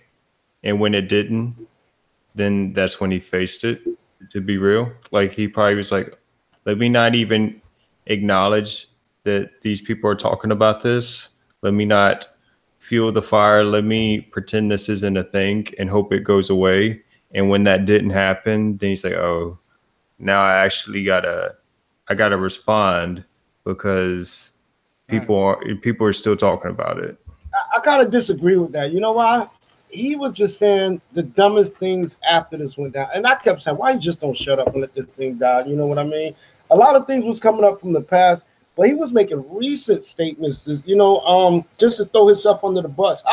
And then, you know what? This whole topic just made me look at everything different now, because now we get back to the public shaming. Like, I believe he's still like, I don't take his apology sincerely. You know, I think now was the time that you have to apologize. I think now was the time he was approved. I don't believe he had all this paperwork and one that could really like. Okay, the only thing I can understand is that she going to the Supreme Court. But prior to that, this was a whole joke to him.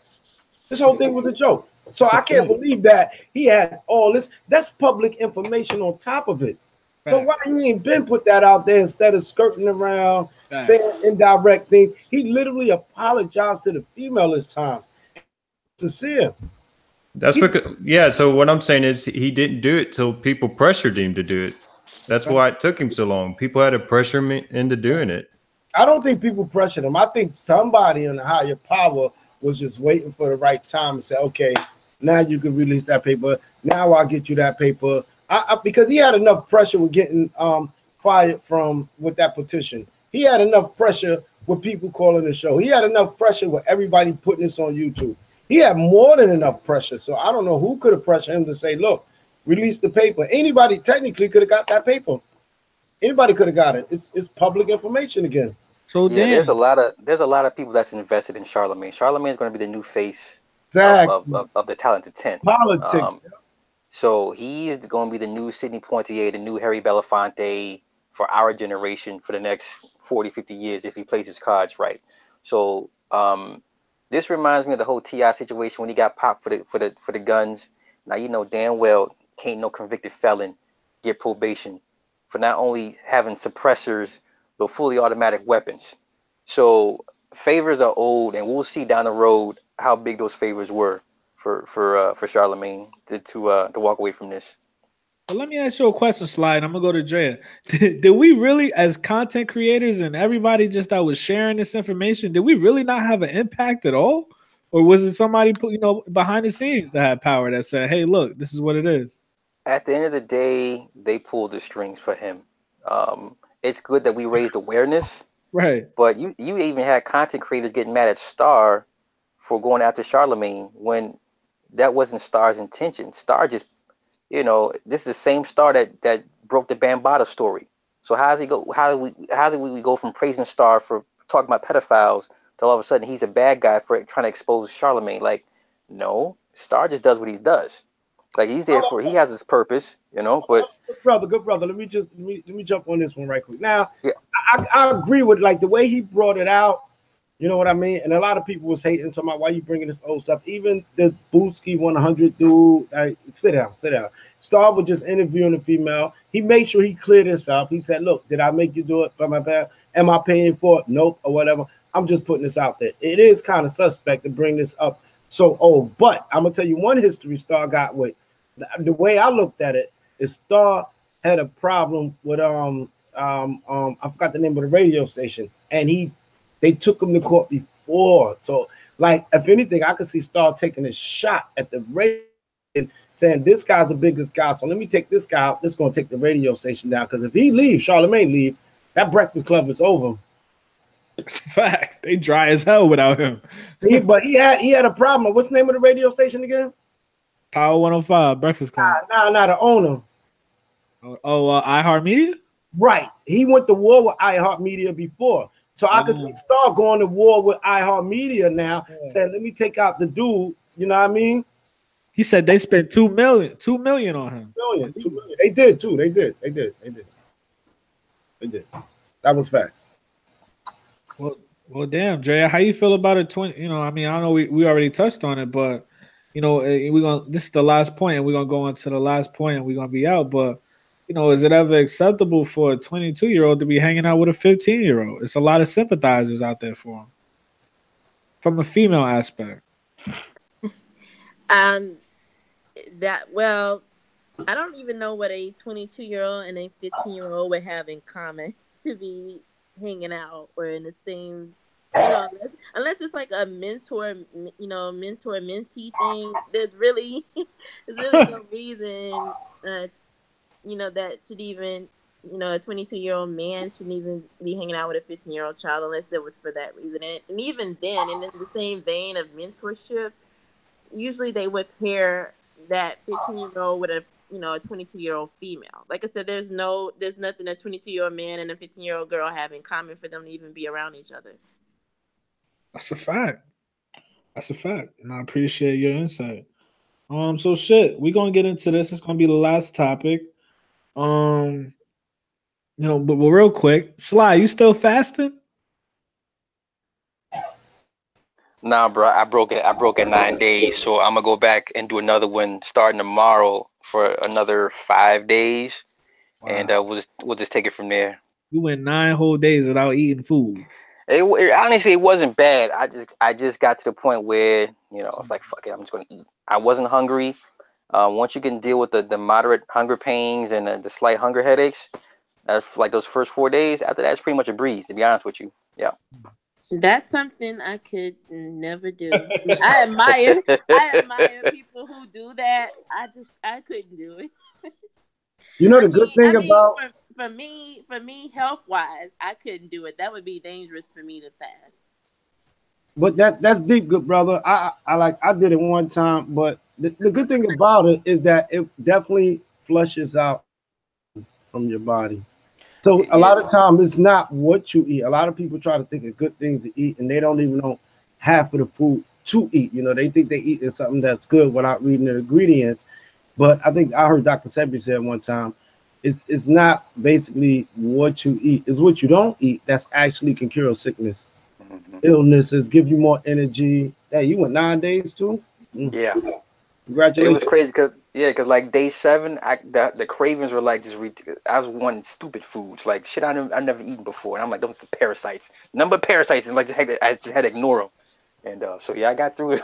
It was an adventure. And the Wow. good thing about it changes your whole appetite too, because it's like stop eating salt for a week and go back eating salt. You're not gonna want as much salt. So It's a fact. Last topic I want to touch on is this whole Tekashi 69 situation. If at first glance, when you look at him, with the pink hair and his whole demeanor, it seems like he's promoting this whole homosexual agenda, this whole whatever you want to call it. But my question to you guys is he trolling us? Is it? What do you guys think about this? I don't think he's trolling. I think he's, like you said, promoting an agenda, because you had Young Ma first. You know what I mean? So he's the new Young Ma. They had a female rapper out of Brooklyn that's supposed to be a man. Now you got a man rapper from out of Brooklyn that's supposed to be a female. So we getting back to the agenda of accepting things that's not the norm. And with Tekashi, like let's how deep this is. Okay, we talking about a dude that got that clown face. If you was to Google every horror movie that got a clown face, especially Jigsaw, I think that's the one he got. These clowns are made to clown people. So as his ritual, he's made to clown people. That's what that's the soul of that being, to go around and clown people. Now, him promoting his agenda, you know what I mean? And I believe this might have been a ritual you went through, but he promoting an agenda that's not the norm. And then you look at a lot of people. Nothing against Marvin Gaye. Nothing. When I go back and look at Marvin Gaye or it was a group of rappers, and I look at those people, a guy, Keith Sweat, and I go way back and I see the Eddie Murphy shirts they used to wear. Everybody was promoting that agenda. So, but now again, we're looking at the reverse matrix. We're looking at a guy being a girl. Even, you know what I mean? Wow. That's acceptable. Wow. That's going to influence a bunch of kids to say it's deeper than homosexuality. You know what I mean? It's deeper than that. It's just more or less, it's an agenda to accept. Like when they promoting drugs, they got rappers talking about Future said he don't mess with lean, but he's rapping about lean. You got Young Jeezy talking about shooting and killing a drug dealer, but he's bragging about his son going to school, talking about my son ain't like that. See what I'm saying? But you promote it all to the kids. So yeah, I say it's an agenda he caught up in. You know, they all got their time to meet Lucifer.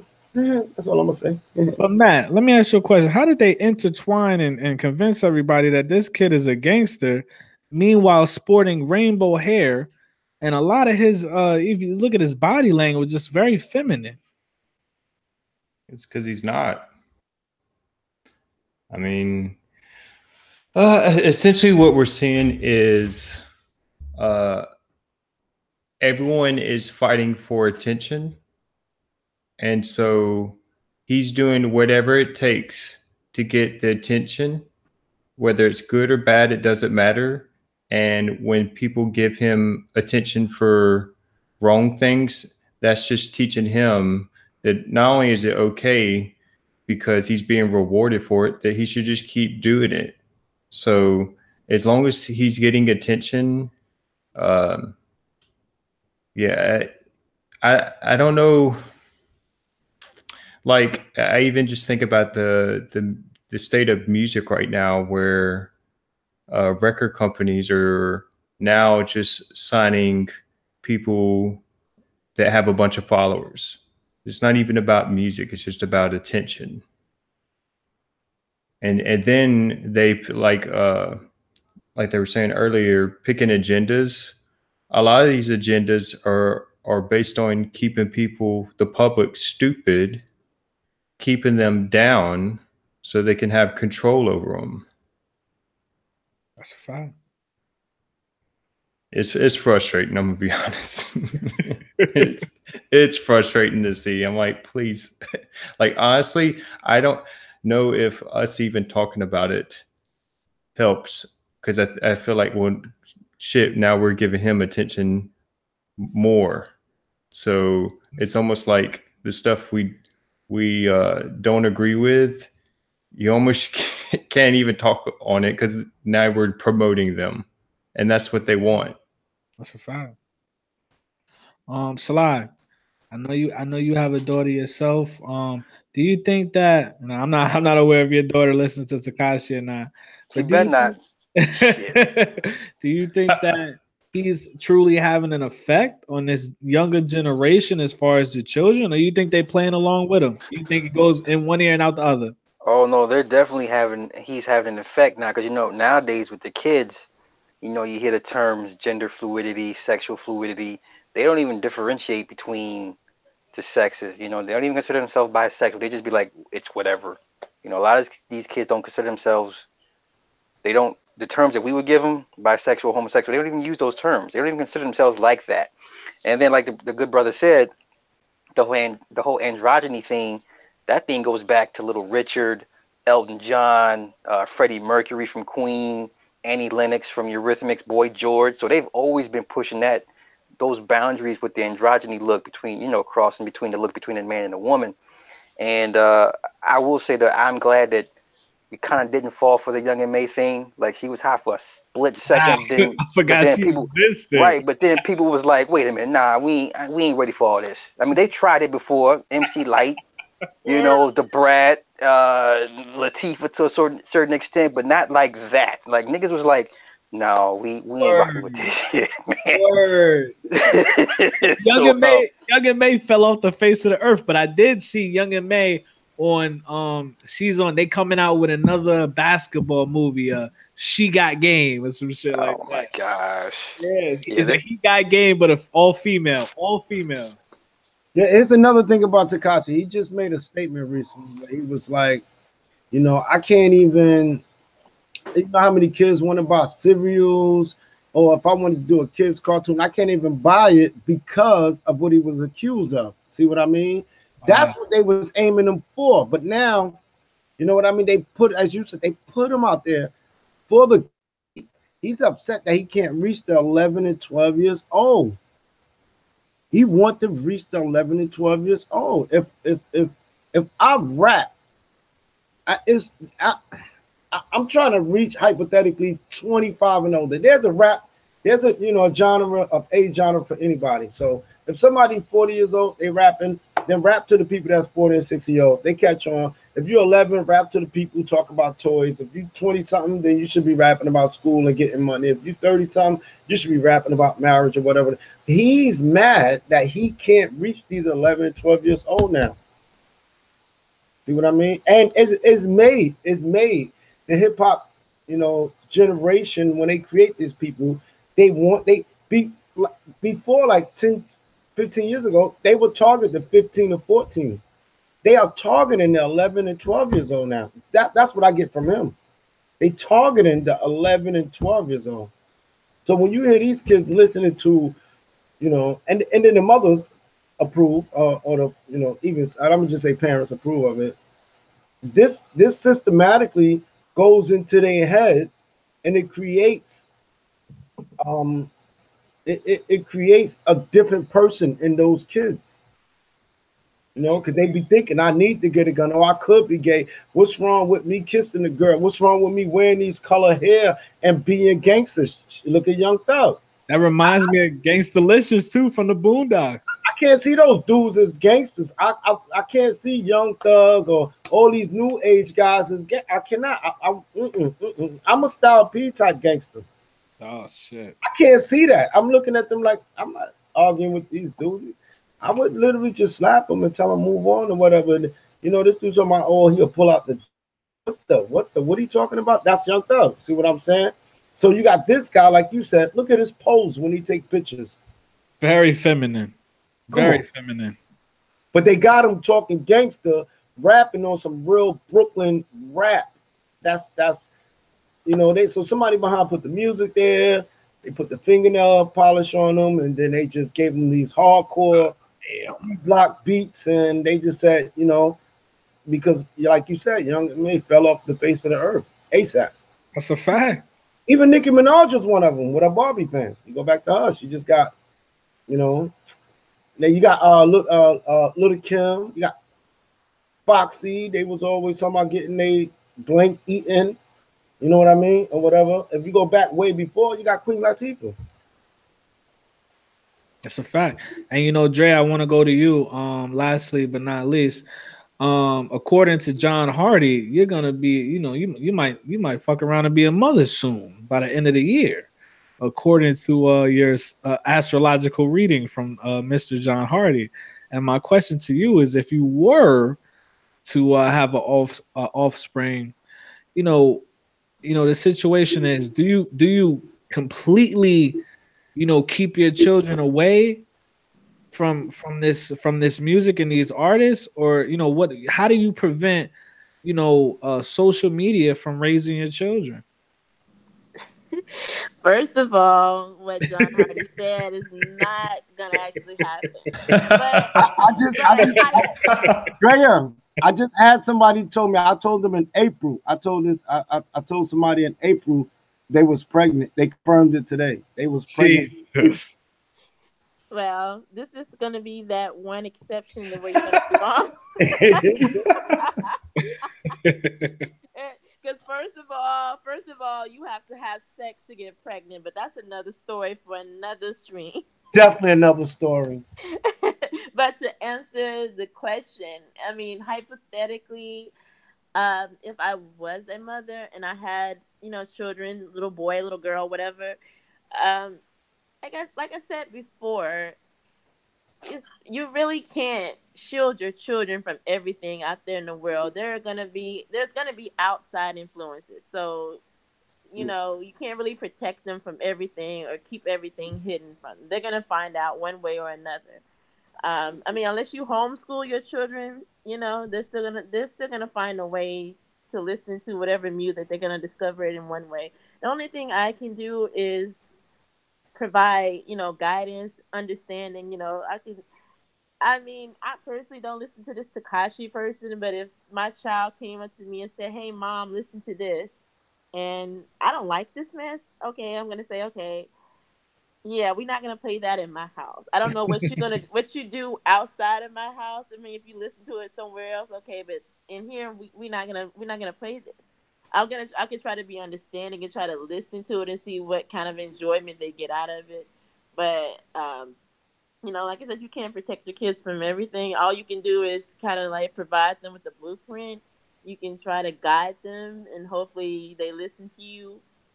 And you know, like I said, if I had children, that I'm just gonna have to keep the dialogue open, communication open. Facts. Well, you better get that dialogue ready by the end of this year. One coming. Stop it! Stop it! Stop it! Oh shit. Stop trying to wish pregnancy into Hey, people's listen, if life. you're not having sex, you ain't got to worry about it, right? Right, but still, even still, like you know, if I get horny one night and I just Damn. have to have it, I mean, That's when that girl gonna pop up. Listen. um, I always I always preach if you're gonna do it, be safe about it. Safe sex. Everybody out there listening in YouTube land, safe sex all the way around.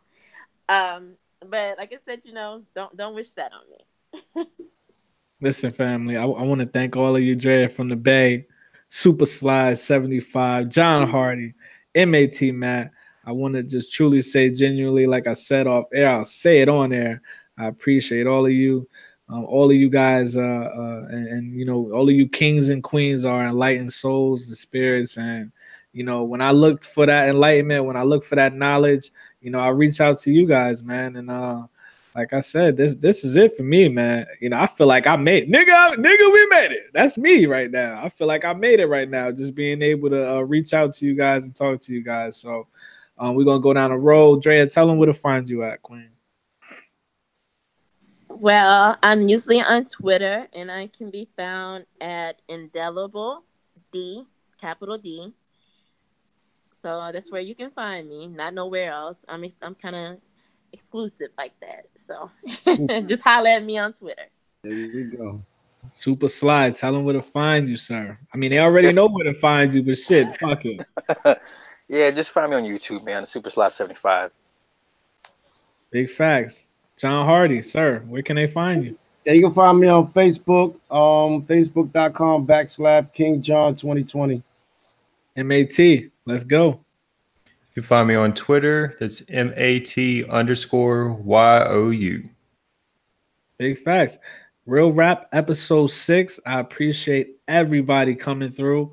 You know, I want you guys to hit that like for all these kings and queens in the building, man.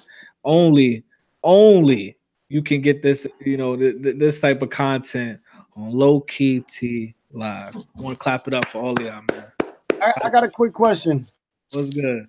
Matt, Matt, What's up? it's your birthday. Oh no. I got warned about I got warned about this. I got warned about this. Don't fall into that trap. Just give me the month. Just give me the month. October. That's not bad. That's not bad. Oh shit. That's not bad. That's not bad. You was a little frustrated a couple of days ago, but that's about to go away. So you're all right. About 2-3 days ago, if not yesterday, you was a little frustrated. That's about to disappear. Well, shit, Sly, you up for a reading? Yeah, hell yeah. When your birthday, good brother? July 9th. Shit, July 9th. Yeah, that's that. Shit, Sly is summer baby. Right? Okay, if y'all doing readings, I'm gonna hit up the virtual church finger and excuse myself. Oh shit. Good brother, July the 9th. All right, so I wouldn't be surprised if you move, but you really hard with your family. You're a protector, you're a provider, you're kind of quiet with your family. You don't like telling your business outside. You're probably watching the way you eating and stuff like that. You're going hard on the way you eating and probably working out. And I feel like there's something like might be draining your emotions or money. Something draining your emotion and money. Shit. All right, don't say no more. You right. Don't say nothing else. I'm sold.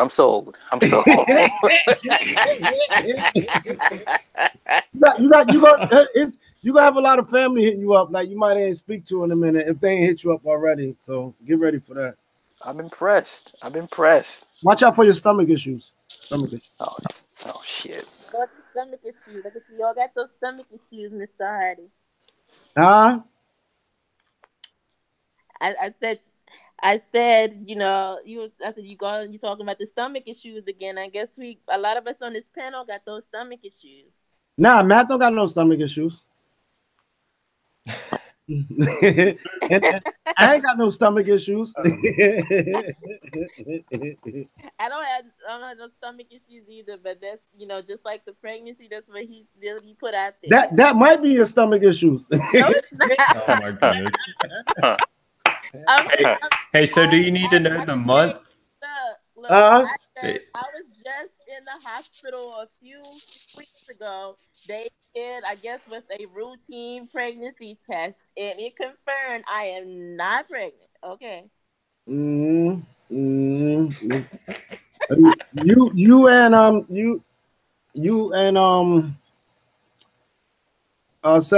75. Y'all just gotta like drink more water. That's all. Duly noted. Yeah, y'all both gotta drink more water because y'all like water signs. So water and oil don't go together. Or you eat, but you're not gonna stop eating oil, Dre. You're not getting rid of oil. He will. He's gonna go hard on his workout and everything. I mean, for all you know, I could be a lesbian. God damn, Dre. If I, you know what? If I say if you're not even gonna admit nothing. You're not even gonna admit nothing. If I you're gonna be like, nah, that's not me, but I am like this, and then. Hey, so do you just need to know the month, or do you need to know the day? How's all that work? What day is it? What day are you? So I'm 27. All right, so October 27. So you love helping people like with cookouts and stuff like that, family events and stuff like that. Cookouts. Yeah, cookouts, parties. He love helping. He'll go cook. He'll go bring the food or whatever the case may be. So he do a lot for people. He got a lot of family way about him or whatever. But you the black sheep of your family. Oh shit. Yeah, you the black sheep. You actually try to take care of everybody in the family, but probably don't really get blamed, if not get blamed for things or whatever the case may be. But you can snap out too. Like you a calm dude, but you can snap out in public. You'll snap all the way out. But if you're not working, I will focus on that and any home issues you got coming around and anything to do with your family. I would definitely like focus on yourself right now because I got a feeling you're gonna be running to help the family and stuff like that. And if you got any like family related, you're gonna have like one crazy one come your way in the next week. Oh shit. It already happened. It came last week. That was it. That one. Leave that one alone right there. They're gonna keep going. Yep. That one. Focus yourself. Stay away from that crazy one. It's like one real crazy one, and then at the end, like a month from now, they all gonna be blaming you. They're gonna be saying it's your fault when you were just trying to help. So I'll say take this next 30 days to focus on yourself. Focus on yourself and try to avoid public because you can snap out in public. Well, shit. Listen, family. I want to say this. Live stream is pretty much over. But what I want to say this, if anybody wants to spend at least another, 10, 15 more minutes just chatting it up with me, we could do that. But I know it's Sunday night, man.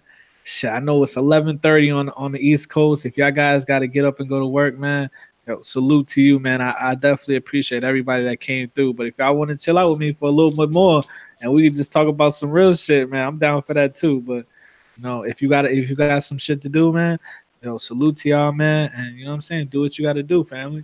Yeah, I'm gonna make my way out. I just want to say good night to everybody. It definitely appreciate you, good brother, and I appreciate everybody that's on this panel. I appreciate Drea for having a girl in the next 2 months from now. Okay, I know you can't see it, but I wrote. I'm telling you, you know what? I can't. Let me put it like this. I'm gonna get cocky. I'm gonna be around when it happens. I'm gonna be like, I'm gonna be on this live one day. Like, I hate you. You jinxed me. You know what? Like I said, I'm gonna come find you at the end of this year, and I'm gonna show you my flat belly and be like, "Oh shit, yeah." Oh, shit. 75. I'm gonna link up with you, good brother. Please do. Yes, sir. Looking forward to it. Yeah, Matt, I got you too, man. Appreciate it. I appreciate all you guys, man. Good night, guys. Nice. Good night, man. Good night, everybody. Hey. Yeah, I'm gonna head out too.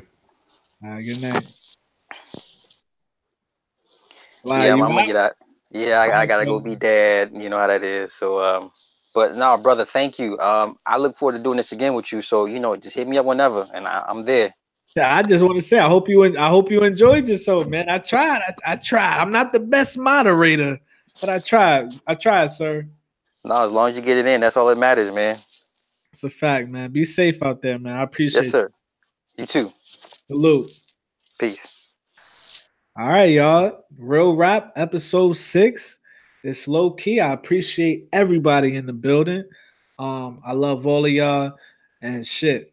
This for me personally. This is like a goddamn, damn near dream come true, man. I'm able to link up with enlightened soul spirits like John Hardy, Drea from the Bay, Super Slide 75, my boy Matt, my other boy High Reacts, my other boy Ikit Mel. I mean, these are people that I look to for real life enlightenment. I don't idolize celebrities. I don't do that. I'm over that. I idolize people that, you know, found discipline within themselves and took it upon themselves to, go within. And those are the people you need to idolize. You need to idolize your peers that put in that work, that put in that discipline. You know what I'm saying? To reconnect with their soul and their spirit. You understand? Because in the next life, you're going to need that. So with that said, I love y'all. I fuck with all of y'all. Look, even if you hit that like, I love you. Hit that dislike, I love you. You feel me? So shit. On the next episode of Real Rap. It's low key. Be safe, everybody.